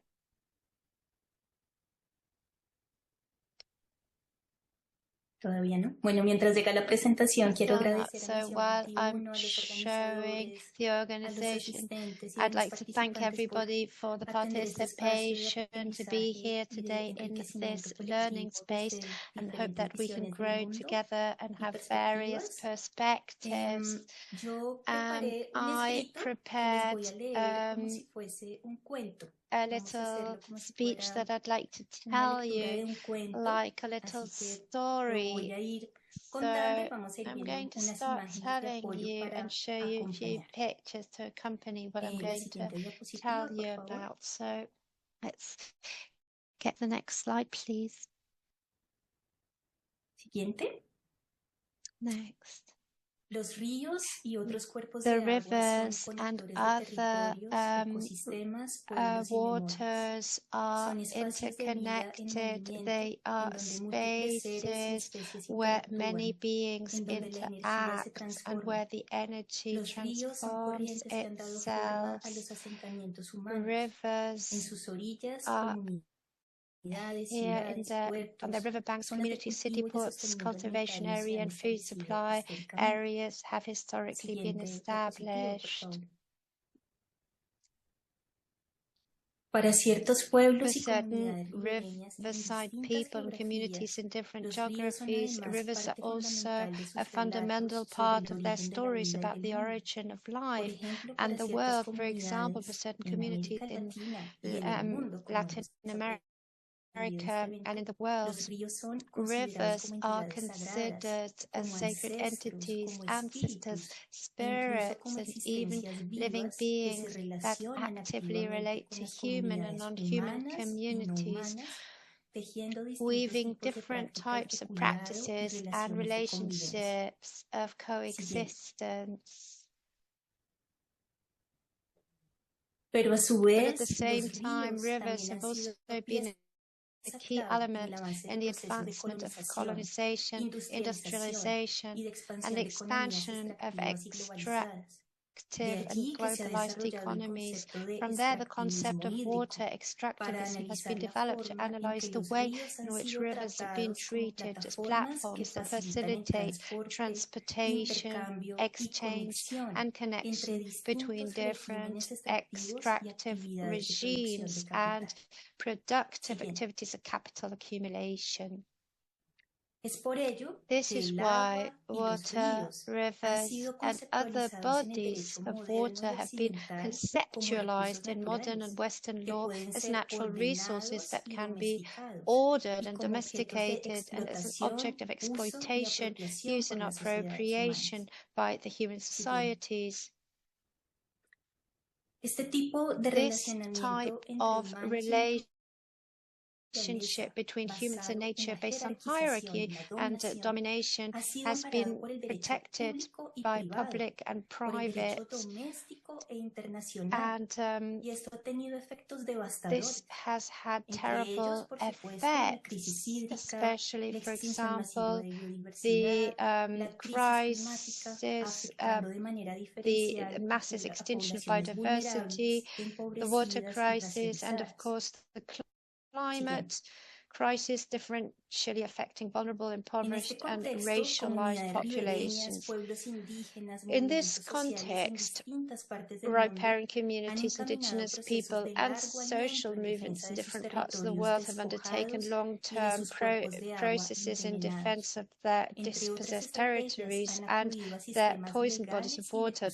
Among other tragedies, they have turned to the legal and justice system to seek political, judicial, and socio-environmental help. Thus, some of the first and most influential experiences worldwide in the legal defense of rivers were the cases of Wanganui rivers in New Zealand, led by the Maori people, and the defense of the Atrato River in Colombia, led by Afro-descendant populations, in which I had the privilege of being part of the litigation and community support team for several years. In the case of the Wanganui River, the river's defense was based on the fact that, according to Maori cosmologies and the way of life, natural entities are considered ancestors to whom people belong and have a duty to care for, thus creating a relationship of kinship and familiarity between the Maori and the living waters.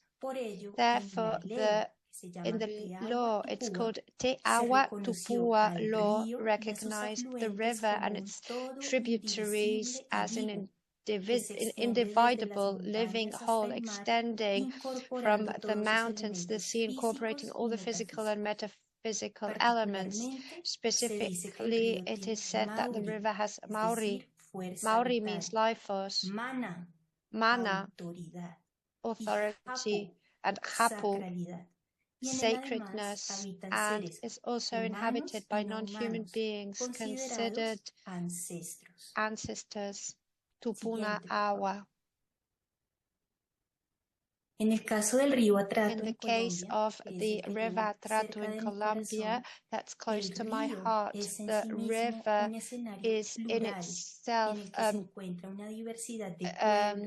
plural setting in which diversity of people, realities, and natures meet. Therefore, Colombian anthropologist Natalia Quinteno considers that the Atrato and its tributaries constitute the axis of articulation of biological, social, productive, and spiritual life in Choco. According to the cosmologies of the Afro-descendant peoples who inhabit the river, the human being is an extension and depending on its environment, jungles, mountains, rivers. Meanwhile, non-humans who are in continuous meditation with humans through the spoken and sung word, orality, movement, and ritual practices such as the navel-gazing movement and different rituals. From there, I highlight some voices of community members regarding the character of nature and of the river, about the character and the natural idea of rivers. They say, for example, rivers are beings and existences with their own life, different from the humans, but connected to them. Also, they say rivers and people are one and the same. There are no black people without rivers. A river that floods is an angry river. The river feels. The river behaves according to its birth. The river dies. We're also saying we're defending the life of all beings. Water has life. It feels, it resents, and it reveals itself.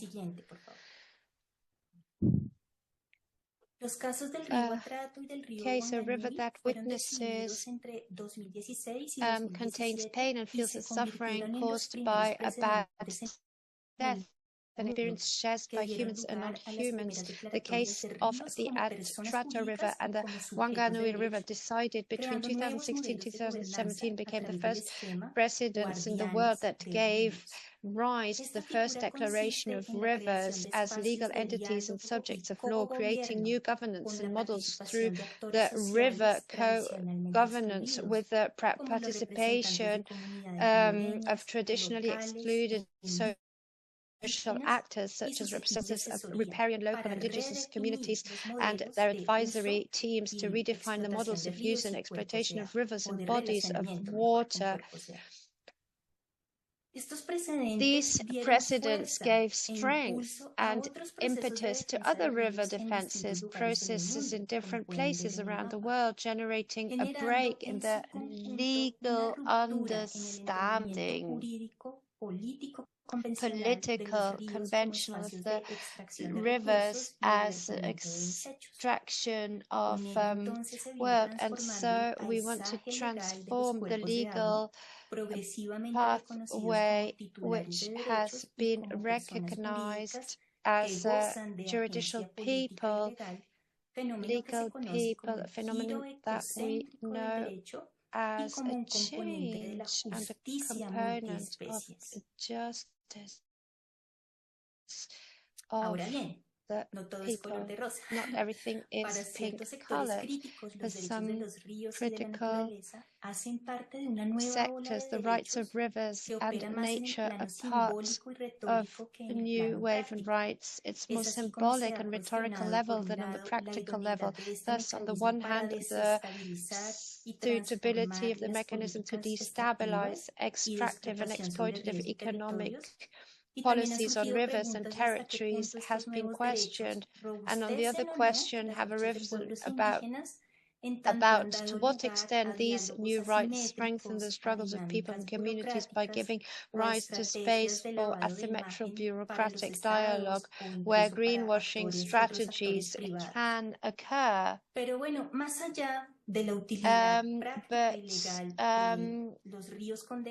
If we look at the rivers and their rights, what is important is to see the multiplicity of the sectors in the world in the defense of its water spaces and its life. There are three important aspects. First, in some social processes that push for the recognition of rights for rivers, there is a profound demand for epistemic justice and ontological plurality with respect to human nature relations. That is symbolic, political, and legal relevance is being given to the non-utilitarian values of water that arise from the cosmologies, spiritualities, knowledge systems, and practices of riparian communities, as observed in the current process in defense of Lake Titicaca, led by the network of women defenders between Peru and Bolivia. Secondly, the social process in defense of rivers and bodies of water are highly diversified and recursive. These are not homogeneous struggles. In many of them, the use of law and legal strategies to demand changes in state policies are just one of the mechanisms employed. Great importance has been given to the educational, artistic coordination and awareness arising processes, as well as the international and collective experience in defense of Lake Atitlan in Guatemala, led by the Tzutuy and Cachiquel Mayan peoples. As environmental activist Tom Hawkins said, the best way to heal a system is to connect it more closely to itself. Thirdly, the defense of rivers speaks to us of processes that connect, communicate, inspire, and strengthen each other, ceasing to be isolated, local struggles notable exclusively in their geographies. From their authors such as Sousa maintain that rivers are also movements in constant articulation. Defense of rivers and bodies of water has then become a fundamental reference that has the potential to give value to that which was previously silenced or left in marginality. For example, the knowledge of riverine women or the resistance strategies of human and non-human species to survive toxicity. We need to also save the rivers and the nature. Thank you very much for your attention. Maria Jimena, it's a real privilege to have you here. Thank you so much. Perfect, sorry. It's a huge privilege, and it is very clear how much passion and how much work you have put into this. Again, has to be summarized in such a short presentation, but we are very, very grateful that you are here. And we would like to now ask you some questions to you and Stephanie. I have one question prepared, and at the same time, we invite the audience to post their questions into the chat. We will extend the Q&A session a little bit because we have such interesting speakers here. We had planned a break in 5 minutes, but we will extend it a little bit, and people who need a longer break, feel free to just take a break if you need it. So my question to both of you would be, you both challenge Western ways of knowing and governing nature. What would a decolonial peace-building approach look like? One that truly respects the cosmologies and perspectives of indigenous and other underrepresented communities. Thank you.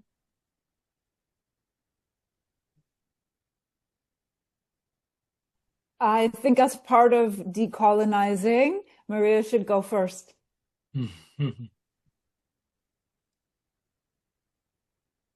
Ok, momento. Lo siento, Nora, lo voy a hacer en español. Mi corazón está en español ahora. Decolonizar. Descolonizar es transformar. ¿Eso qué implica? Por mucho tiempo, pueblos indígenas, afrodescendientes fueron vistos también como objetos, fueron explotados, fueron vistos como recursos, sus territorios fueron despojados. Descolonizar implica entonces reconocer la agencia política, legal, histórica y el legado de estas poblaciones en la humanidad, de sus sistemas de conocimiento. Descolonizar también implica dejar de ver la naturaleza como inerte. La naturaleza es parte de la comunidad de seres que integran el planeta, no es solamente una relación entre humanos. En ese sentido, descolonizar pasa por darle agencia también a esos otros seres a los que hemos silenciado históricamente, creyendo un relato de cierta cierta manera colonial, patriarcal, en donde se nos ha querido imponer esa visión. Descolonizar también implica una práctica interna, diaria, personal. Es algo que pasa por lo interno, por lo comunitario, por lo familiar, por lo profesional. Es algo integral, es una apuesta de vida. Entonces, eso. Stephanie, ¿tú qué piensas? Estoy de acuerdo. I don't want to mess up the translator by switching into Spanish, so I'll stick to my English. But I'm totally in agreement with Maria. And as a descendant of colonizers in Canada, I must say I've been thinking about this question ever since my teenagehood.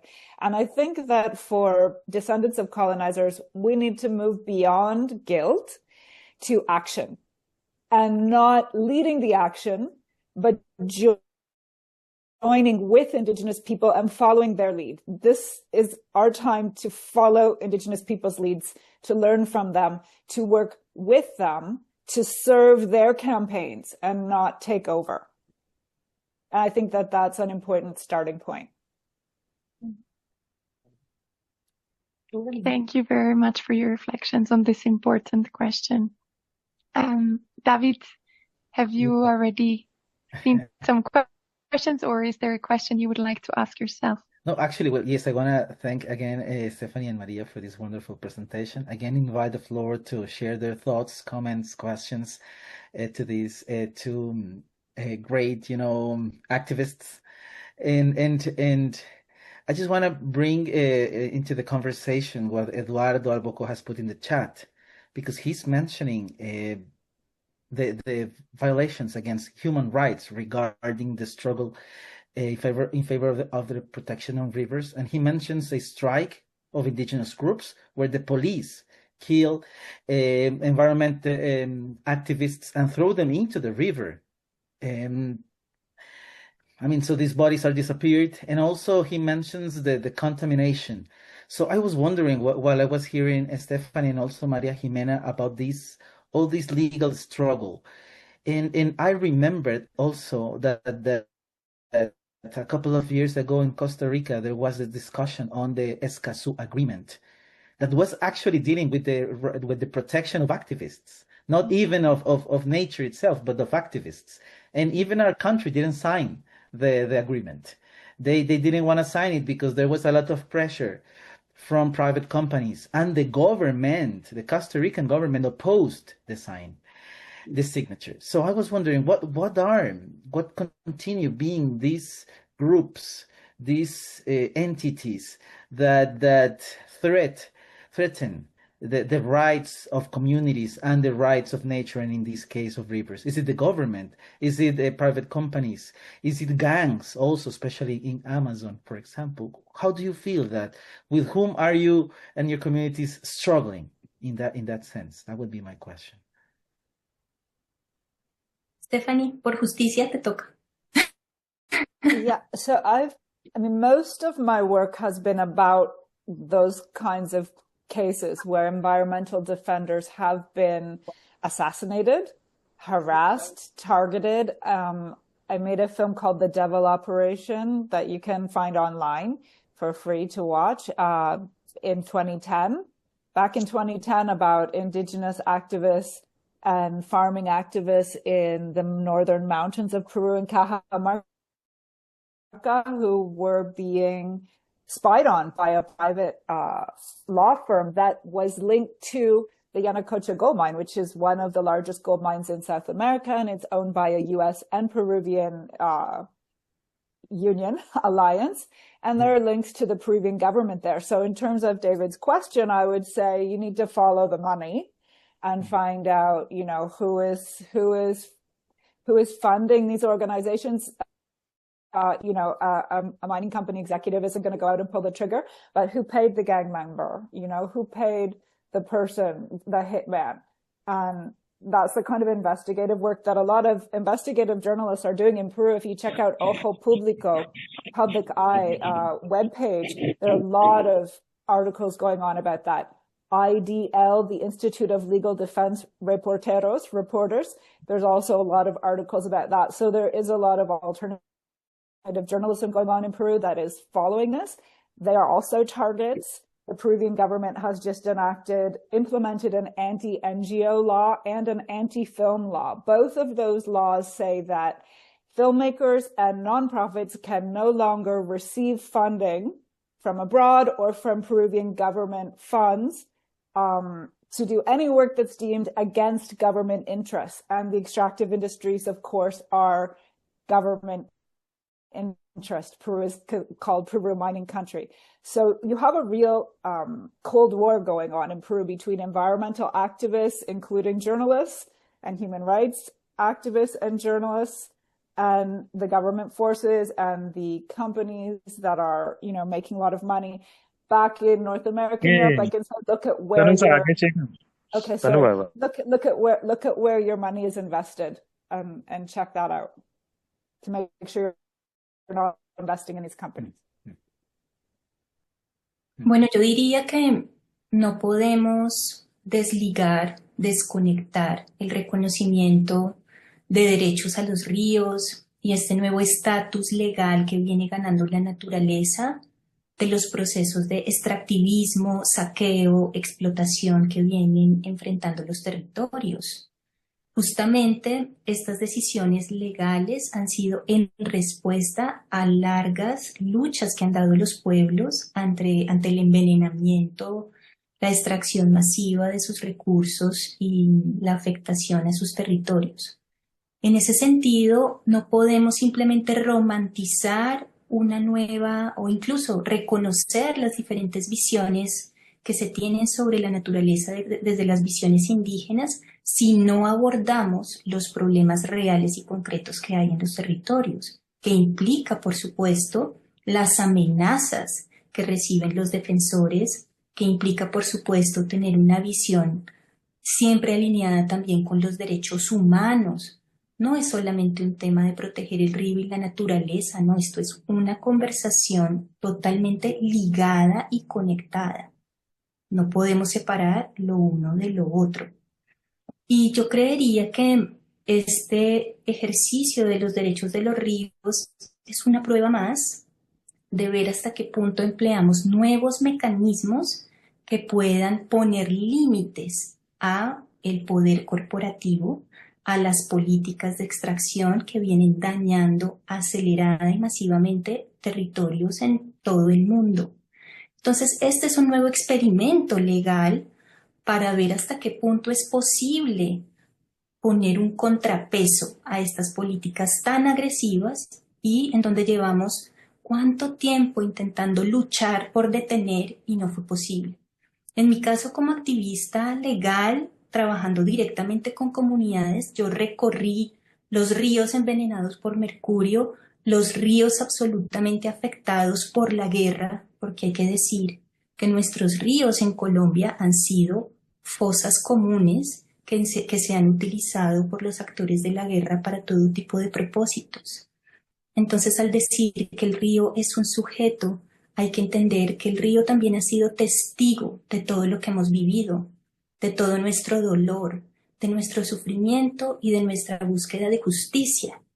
Y por esa razón también en Colombia se viene reivindicando el hecho de el río y la naturaleza como víctima de la guerra. Esa es otra reivindicación. Hasta ahí dejo para no ampliar.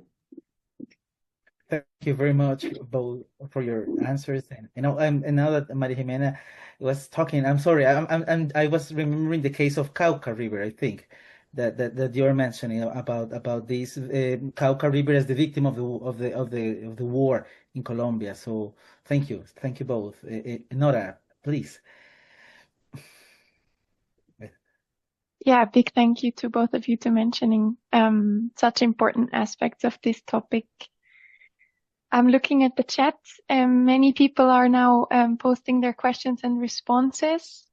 First of all, a participant is saying that they're still very moved from the speech of Stephanie and wants to thank you very much, loving the illustrations, and wants to know where they can buy the book. We actually have the book up online. So if you email me, I put my email there in the chat. I can send you the link so that you can download it in PDF. It's quite heavy. It weighs 0.5 kilo. So I bring it to presentations, and you know, we sell copies there, but it's too heavy to mail out from Peru to people. But you can download the PDF file. Thank you so much for making your work accessible. Thank you. Then we have another question.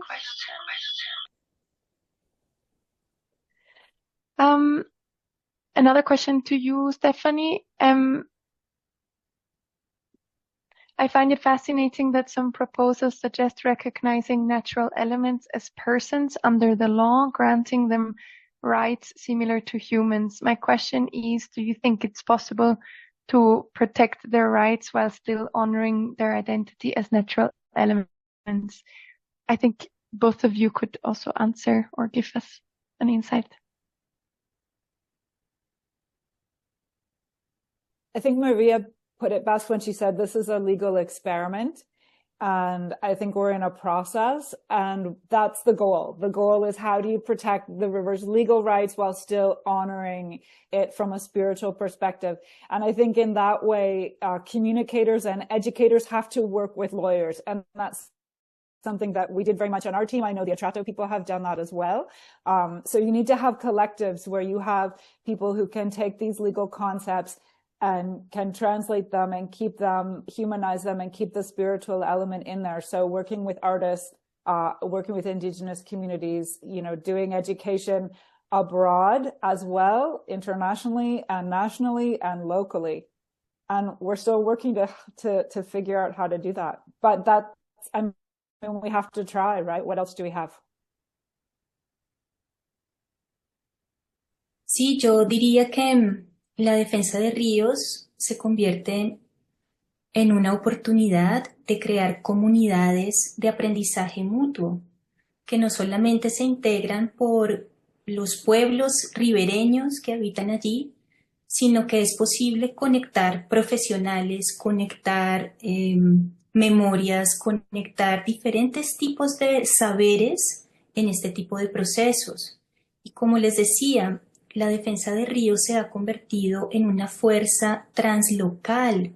Ya no estamos hablando solo de luchas aisladas por allá en un río cualquiera. No, aquí estamos intentando dar una discusión que trascienda, que conecte también, por ejemplo, con las realidades acá en Europa. Hay un movimiento muy fuerte que se viene gestando de defensa de ríos en Europa, inspirado por las luchas que se vienen dando desde el sur, y que ha tenido un propósito muy interesante, y es entender la memoria perdida de estos territorios que también fueron de cierta manera aplastados por esa visión de la naturaleza como recurso, pero no siempre fue así.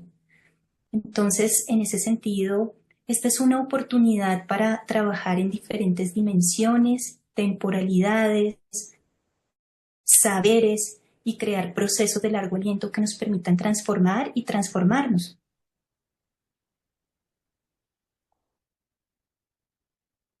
A heartfelt thank you to both of you. It's really hard, but I think we will have to stop here. I think we have so many more questions. But we will continue in 4 minutes with the next part. So I'm allowing all of us to have a short break to then come back refreshed into a very inspiring action plan discussion where we can hopefully continue these important discussions and also hear all of your inputs from the audience. So a big, big thank you to both of you for sharing your wisdom and your expertise, Stephanie and Maria Jimena. A big hug. And a big thank you to David. Thank you for your big efforts. To my wonderful team at Mission 21, to the interpreters and everyone who's been helping in the background. And a big thank you to the audience for insightful and important questions. On the screen, you can see all the different locations we are at. In the chat, you can find a link. You can also post your own location If you want, it's beautiful to see how diverse this community is.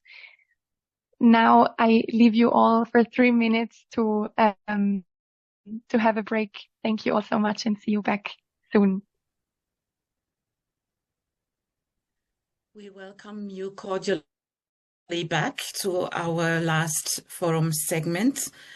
And my colleague Sarah and I are very pleased about the depth and the really moving way in which you all have engaged with what we have heard from our speakers from around the world. And I am sure you are joining me and Sarah in reacting in a very intense way now to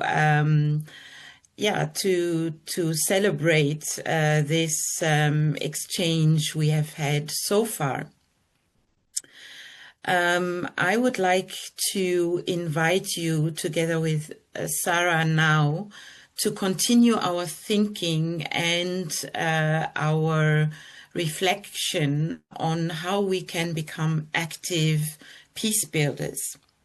We have heard about insights to expand the notion of peace, to include more than humans, and to consider multiple dimensions of justice.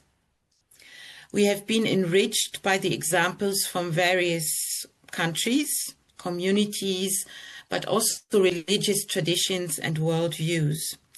Particularly the wisdoms of indigenous communities have inspired us. So now is the time to think about how we can carry the wealth of these insights into the many contexts represented at this forum. To do so, we would like to hand the floor over to you and ask you to please prepare your responses for our waterfall question, which is, what do you consider to be the most impactful action for peace with the earth in your context?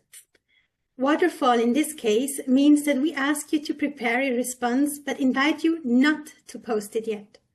Remain attentive for the prompt to do so during this session and be surprised by the waterfall of responses that will come into the chat.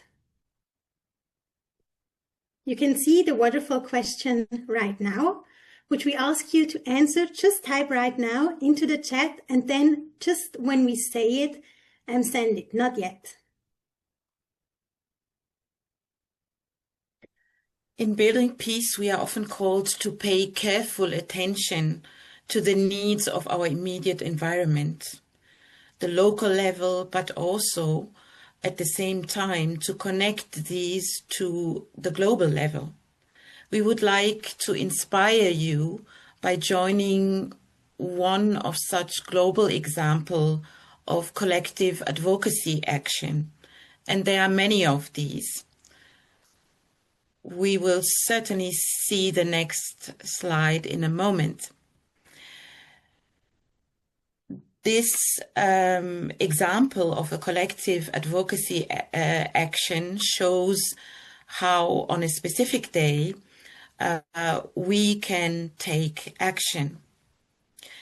This example, the Global Earth Day, which will be celebrated next year on 22nd of April, offers the possibility of participating, for example, in showing how educational institutions, for example, can take action. You can submit your actions that you are carrying out in your various regions and countries and through your institutions, and help to constitute a database and a mapping of all those actions. The Global Earth Day organization provides thus such an opportunity of a participatory action, and maybe you yourself, you know about other such initiatives in your region. We would like to know more about these And maybe you can write to us and submit those initiatives so that we can also share them. And in this way, we can illustrate how people take action in various places and through various actions. There is not only one possibility. And I think we have just heard how there can be activities that are more oriented towards advocacy. Others use the language of creative activity, of arts, and others again emphasize education and learning. What counts for us and in the world is your voice and action. And this is also one of the learnings of our forum, I believe. What is also important is that we include the voices of those who are often not heard, young people, marginalized communities, people living with disabilities, just to name a few. And in this way, together in our different languages, we can make an impact and a difference. And this difference you can show at this moment by posting your response to our waterfall question. Please do so now.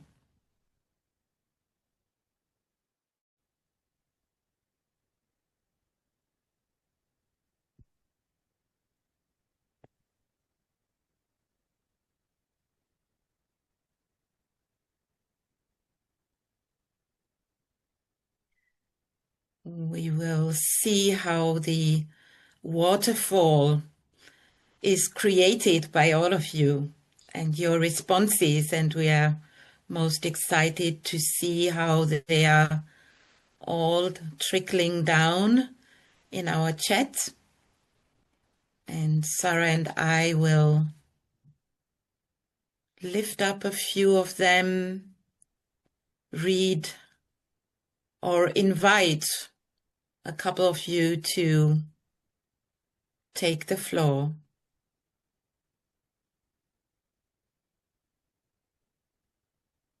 Yes, so the question is, what has been the most impactful action for peace with the earth in your context?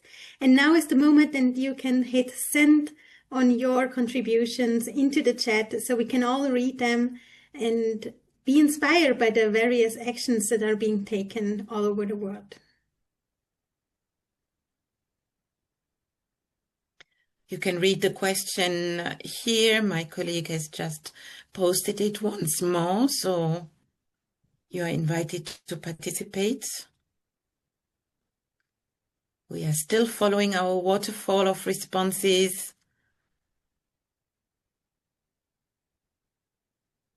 Feel free to share what has been the most impactful action for peace with the earth in your context. You may also write about what kind of action you are dreaming about.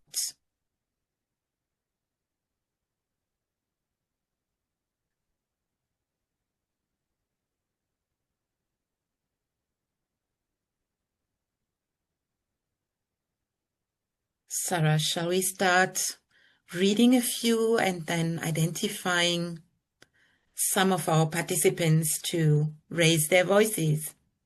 I'd say so. Let's have a few examples. We had Marx Stampfli, who is cutting grass with scythes instead of engine mower with young people. So he's combining an environmental project with working with young people. We have Dr. Sam Okoro, who is writing that respect and support in the restoration of indigenous knowledge and their living spaces in Nigeria. So there we have a strong connection to what we've already seen in multiple sessions, in multiple presentations that we have seen throughout this forum. Miriam Corrales from Bolivia also is talking about strengthening ancient knowledge. Maybe Miriam Corrales, would you like to share a little bit more about that project?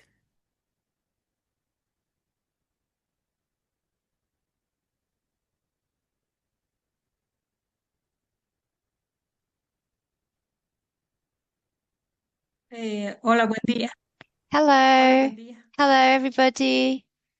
Buenos días a todos y a todas. Gracias por ese espacio. Thank you for giving me the space to talk. So the experience that we have in our communities is that we want to show what was it like before? What were the traditions? What were the stories of their communities? What potentialities do they have? What communities do they have? And to reconnect with nature, with the cosmos, with Pachamama, as we call it. And this has given us good results. People value what they have. And often people always talk about what they miss, but we also have to value what we have, not just what we don't have. That's my experience. Thank you so much. Maybe a concrete example on the methods that you use?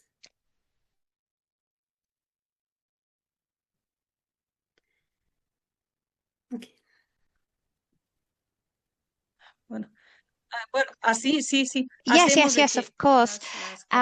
So the community of the people, we come together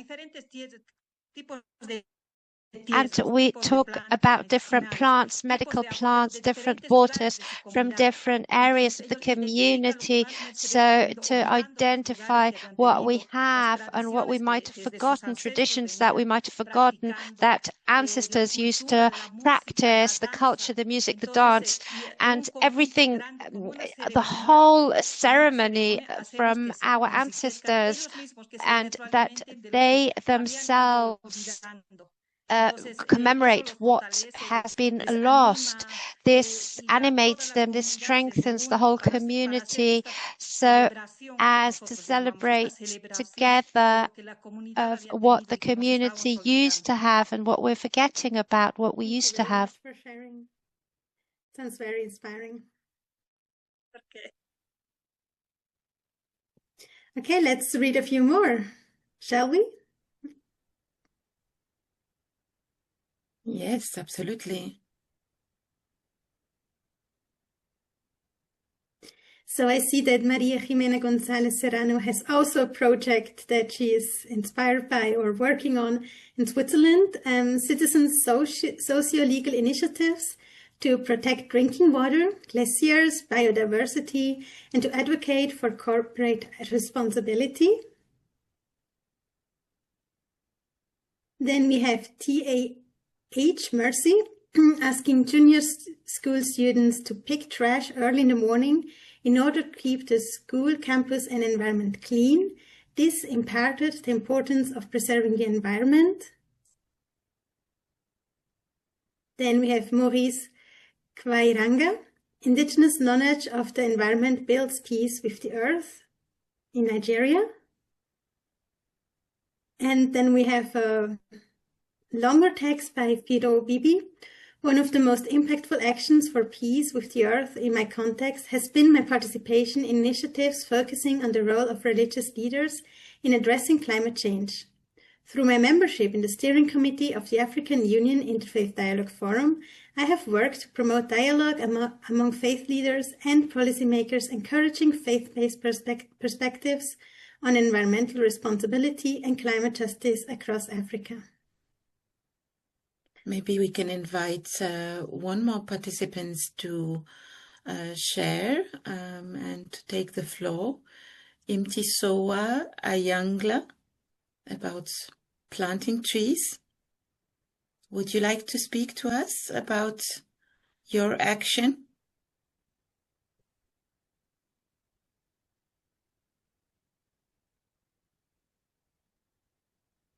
Are you with us? Imtisoa Ayangla? Yes, hello, I am in. Yeah, every year on the Earth Day, we used to plant trees, and also we have emphasized the government. We have requested the government to ban the people from cutting trees just without the knowledge of the government. So that is what we do. Thank you. Thank you so much for this very concrete contribution on an action to protect the environment, particularly through protecting trees in this case. And let us see what other examples we can lift up.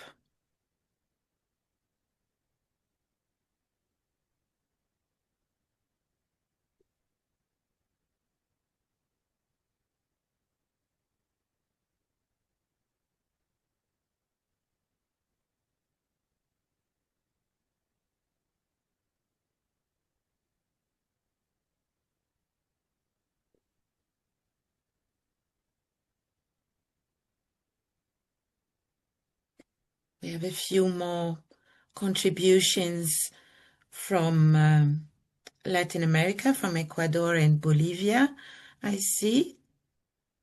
Do we have Sarah with us?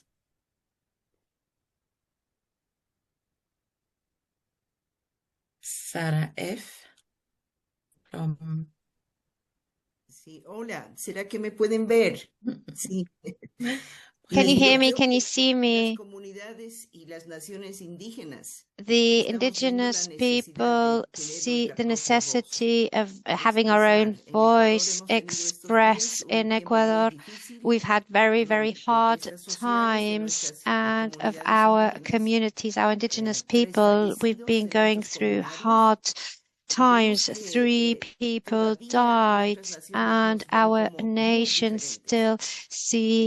we're still seen as being very different. And yes, of course we're different, but we should value the differences. We should also value our values. The big question is we need to express our voice to the outer world, not just in the inner world, have more education and share the experience with our youth, with our children. There's a strong awakening between churches, communities, and something it's really important to recognize this. We need to do this, and that we have friends like you who can also be part of all of this. Thank you very much. Thank you. Very important to emphasize education and the transmission of values, particularly within communities and within communities that have this particular knowledge and relationship to the land, and to ensure that these values continue to be reinforced and transmitted from generation to generation. Yes, and speaking of education, I saw a contribution of Grace Ma, who is also talking about community schedules for youth to keep the environment clean regularly. Grace Ma, maybe you would also like to share an insight?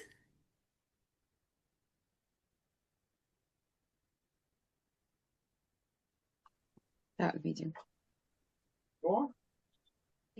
It's okay. Yeah, in my environment, in my community, in order to preserve the environment clean, it's usually during the third terms, when on long vacations, when the children are on holidays, they show the participatory spirit by keeping the communities clean. It can be 3 days, can be 4 days, can be 1 week. Every day they go out, they do the cleaning, they go with machetes, they go with hose, they clean the gutters, those that have been blocked, they clean them. Those that where plastic bottles have been thrown in some of the pathways where water cannot flow well, they remove them. Also, where grass has overgrown, they also cut the grass down. And finally, they sweep where sometimes they sweep along the roads, or they go to some big community houses where people gather to have ceremonies. They go and clean, or they go and clean the palaces, they clean the churches. And so those are some of the activities that the youths carry out. Thank you so much for sharing. This is very important to hear and contributes to our mapping of the different examples that there are to become active in being engaged for the protection of the earth. I see another contribution from Indonesia. Maybe this can be one of our last waterfall responses. Can we invite Vistamika Wanka?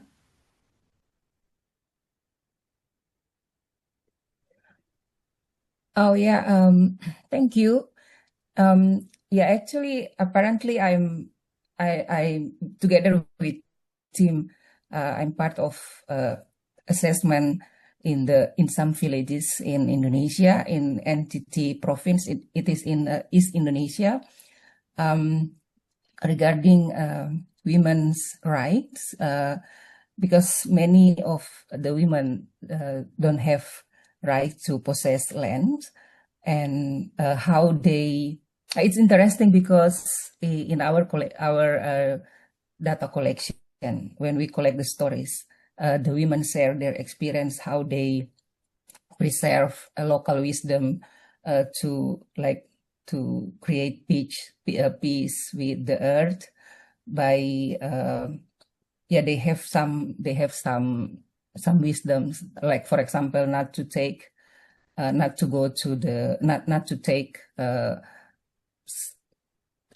certain plans, and to make sure that they can they live peacefully with the trees, with and many like the mangrove as well, how they utilize the biota in the mangrove without cut the mangrove or everything. And but they also struggle to make sure that they have their right to possess a land in their community, especially it's regarding the traditional rules that allow only men to possess to have land in their villages.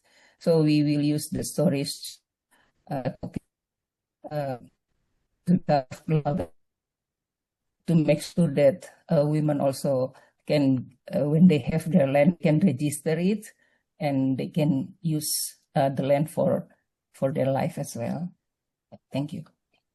That's so interesting, and we thank you very much for bringing up again also this gendered perspective of the dimension of land rights, of which we have heard earlier on already, in connection with the stories that you are collecting about how women can become advocates for the protection of natural elements. Thank you so much for your sharing, and to all of you again. None of your responses are lost. We see them. We will have them in our report, and we value them, and we see what a wide spectrum of possibilities there are to become active, each in our own contexts and in a variety of manners. So we encourage you to continue this very inspiring work you are doing in your respective places, and thank you once again. But we also have another suggestion, don't we, Sarah? What can we share with our participants? Well, we also encourage you to keep on writing your propositions into the chat as we go on, because as Amelie just said, we have a second suggestion to you, and that is to write a living letter. Unfortunately, the time yesterday and today was too short to talk in depth about all our ideas and how to be and become active. This is why we kindly invite you to keep the motivation up even after this forum. And please write us about your action for peace with the earth in your place through a living letter. It may be a blog, a poem, an action report, an interview, and so on, or it may also be something more creative, a compelling photo, a short video clip, an illustration. Let your creativity flow and share your living letters with us. In this manner, the forum continues after the forum, and it's a way to give life to our vision that our deliberations will inspire many different actions and forms of engagement for peace building across cultures and religious traditions all over the world. You can share your living letter with us by sending them to our generic email address, bildung@mission21.org, or through our social media channels. And you can find them on this slide exactly. There are QR codes to our social media channels. You can tag us, you can send it there to us through private message, and also send it to us via our generic email address, bildung@mission21.org. That would be highly much appreciated. Also, please don't forget to sign up to our newsletter so you can always stay up to date with our latest events and other developments.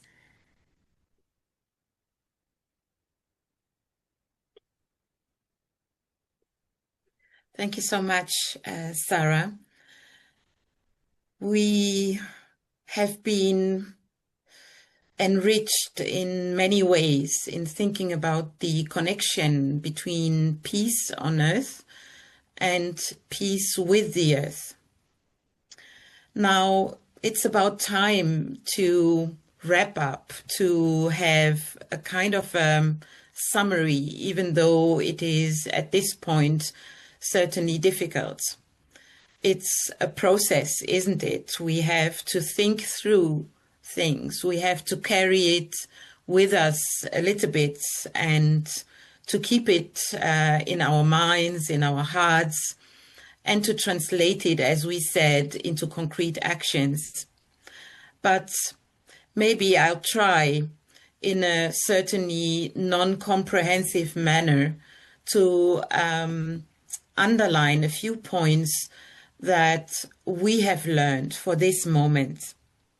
As mentioned, this is not comprehensive by any means. It's maybe just a basis from where we can continue our exchange from this forum onwards. 4 clusters have emerged for us. If we see them clockwise and start on the top, we heard about the question how we are invited to address the moral questions. The question of what does it mean to be human, but also what it means when we speak about life. And we have said, and some of you have explicitly mentioned this, that it is about engaging in a threefold transcultural and interfaith conversation, namely with people, but also with God or gods for some, and with children for those that are born, but maybe also in the perspective of those that are not yet born.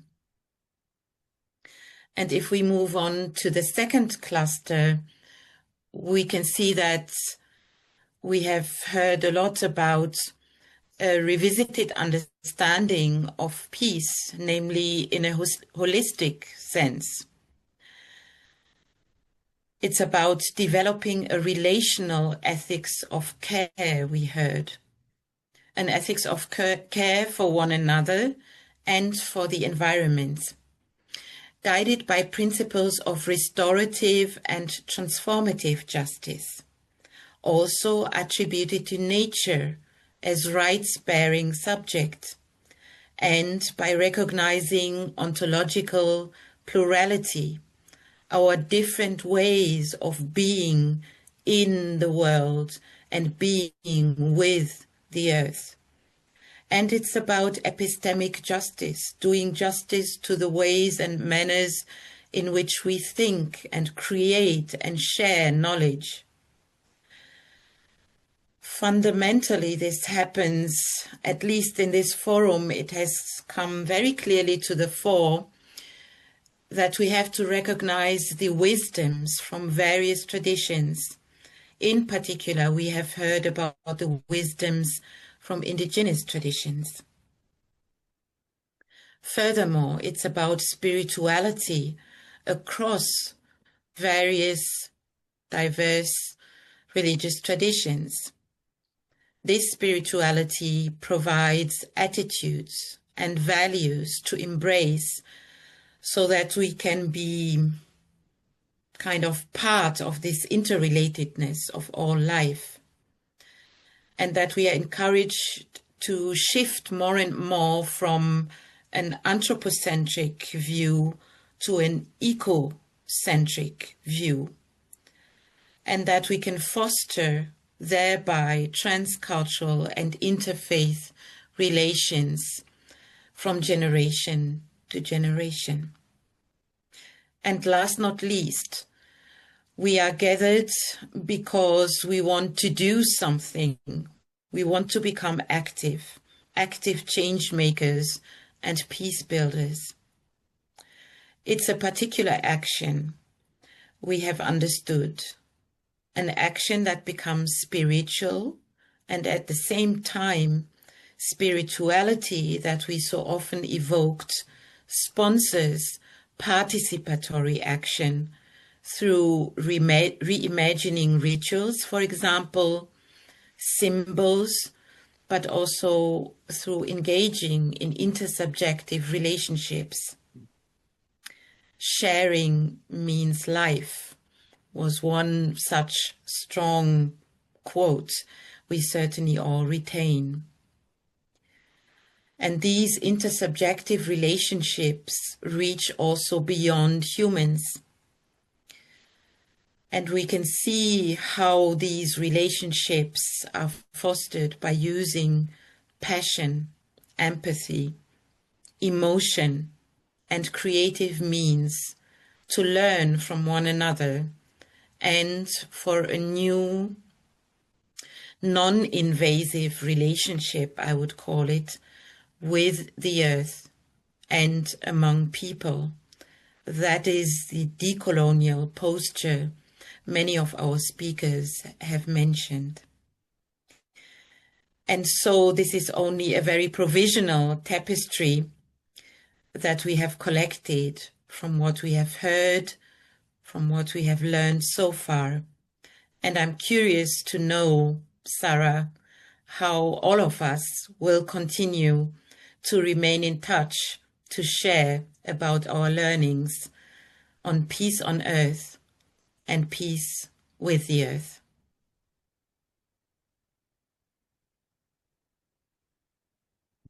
Thank you very much, Emily, for these inspiring final words and this wonderful conclusion of what we have heard. We would also be very interested in learning more about your impressions of today's and yesterday's forum, of this year's International Forum. And so we would kindly ask you to also share some of your thoughts about the forum. You can write some comments into the chat, or maybe also raise your virtual hand so we can ask 2 or 3 people to share a little bit about their thoughts.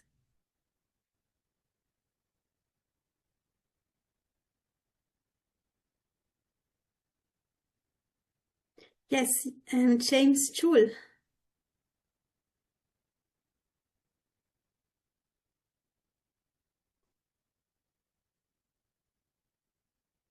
You need to unmute yourself. About the earth. Indeed, in Christianity, Moses was told by God that tell the Israelites to maintain my regulations so that they don't mismanage the earth. If they mismanage the earth will vomit them out from the earth. So it is very important to be aware of the consequences of mismanagement of the mother earth. In our tradition, we call the earth as the mother, and the firmament in the universe is called the father. So I realize today that all human beings are sharing the same understanding of the earth. Thank you very much. Thank you very much for sharing this insight. Yes, feel free to post your thoughts on the forum in the chat, or as said earlier, raise your virtual hand. I think we have the time to hear one more voice out loud.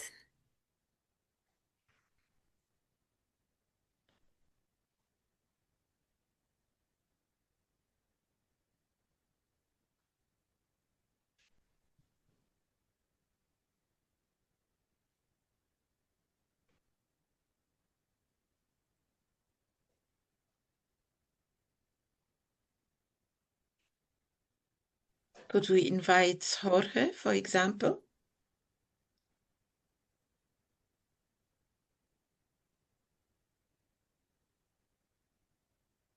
Jorge Weishain, are you ready to speak? Hello, I am very impressed about this amazing encounter. I was yesterday more involved. Today was impossible for me, but I see that this is a great opportunity to find us and to share our faith and our engagement in the different contexts that we are working as Christians, and where we let for this world another image possible, another hopes that realities are dangerous all the time, and we need to help to dream another world. In so spaces help us to continue to dreaming with another people. And I will only say thank you. Thank you for sharing.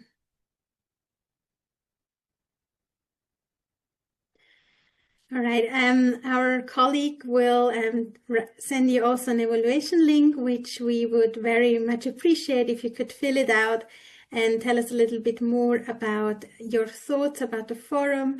This will also help us, the feedback will also help us to improve for future years of the forum. And yeah, we are very thankful in general for every feedback that we get. Thank you so much.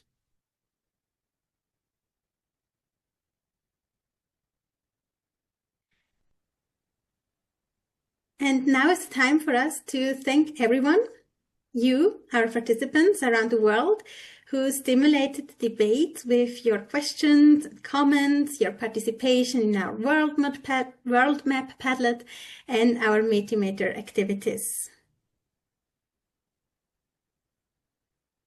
We wish to extend one more time our thanks to the Forum Steering Committee.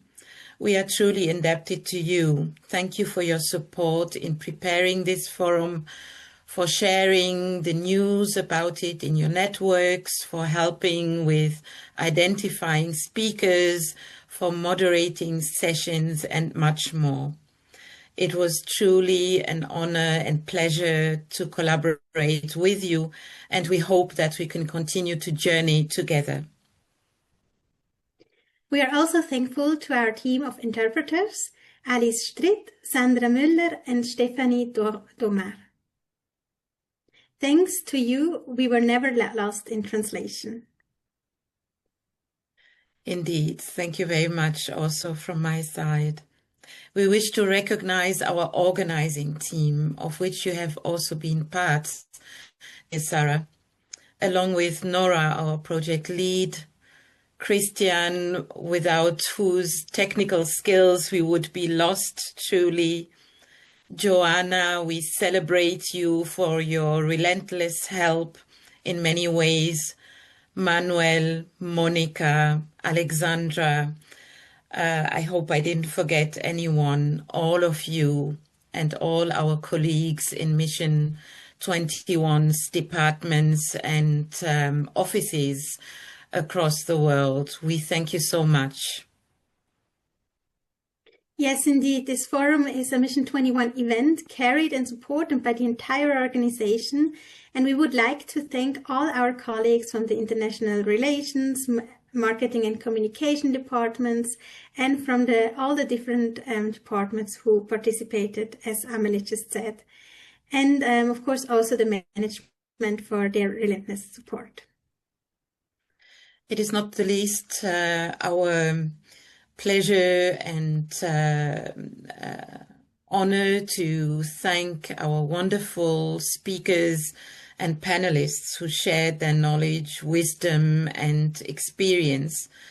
Through their contributions, this forum has come to life, and I think we have all been witnesses of what they did to stimulate us in so many ways. We thank you all very much. Thank you to all of you, and please do stay connected. We would be pleased if you have a look at our website in the upcoming days to study material that we will post there. There will be a forum dossier on our website, as well as some video clips that will be published shortly. And we would also like to inform you on some other events that are upcoming and that might find your interest. One of these is a seminar that will be held next month in November. On 12th of November, we have a webinar that is taking place in collaboration with two speakers, of which you have already met one, namely Dr. Zagun Zayed from Ghana, and Professor Septemi Lakawa from Indonesia.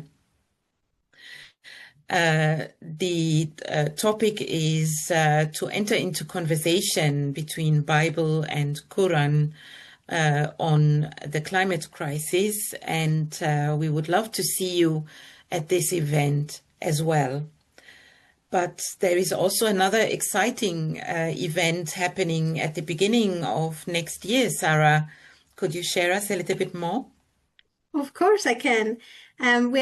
We talked a lot during the past 2 days also about youth engagement, and we're happy to share that also the Youth Summit next year will focus on an environmental topic, and more particularly on the conservation of biodiversity and youth action for biodiversity conservation. So we invite all young adults between 18 and 35 years old to participate in this 2-day event, which takes place on the 27th and 28th of March, also on Zoom, because it's also an international event. And we hope to have a lot of young voices heard, because the idea is also to have young speakers who talk about their engagement and their passion, and when it comes to protecting biodiversity. Thank you so much, Sarah. And maybe our participants can share this information and invitation with their respective networks. And we'll love to see many young people participating in this event. But Sarah, it's quite sad that this is almost the end of our international forum. This is kind of bittersweet, isn't it, to part ways after such an intensive exchange and engagement. It is, but as we just saw, it's not the end of everything. Our engagement will continue, our motivation will stay up. And there are a lot of other ways to connect, not only locally, but also internationally, when we connect through events as the ones we just mentioned, or when we share also the different engagements that we have, as we mentioned earlier, through the Living Letter, or also like right now, you still have the opportunity to share some of your actions in the chat. We are sure we will stay connected, and we are very much looking forward to hearing about everything that you are doing, everything that you hear about, and also to hear about some further events. Yes, but right now, before we come to a conclusion, to the end of this year's forum, we would like to take another snapshot of everyone.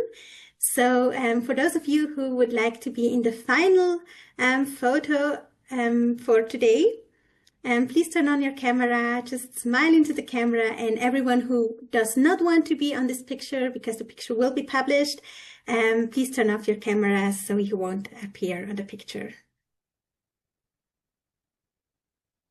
And then I would like to ask Christian to take the picture, given that he's so great with technology. This is wonderful. And I take 1, 2, 3. Thank you very much. Thank you. Thank you all for having been part of this event. It's not finished yet. We would like to show you a short video clip to finish up the session and the forum overall.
Okay, so I would give back the word to Nora, for the project lead, for the last goodbyes.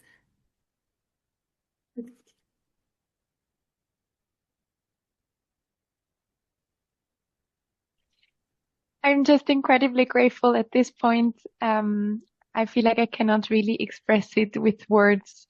I'm very, very happy, very grateful to all of you, to the wonderful, fascinating, and inspiring speakers. Thank you all very much. And we hope to continue this conversation and to build this community in the international learning community. Thank you all so much.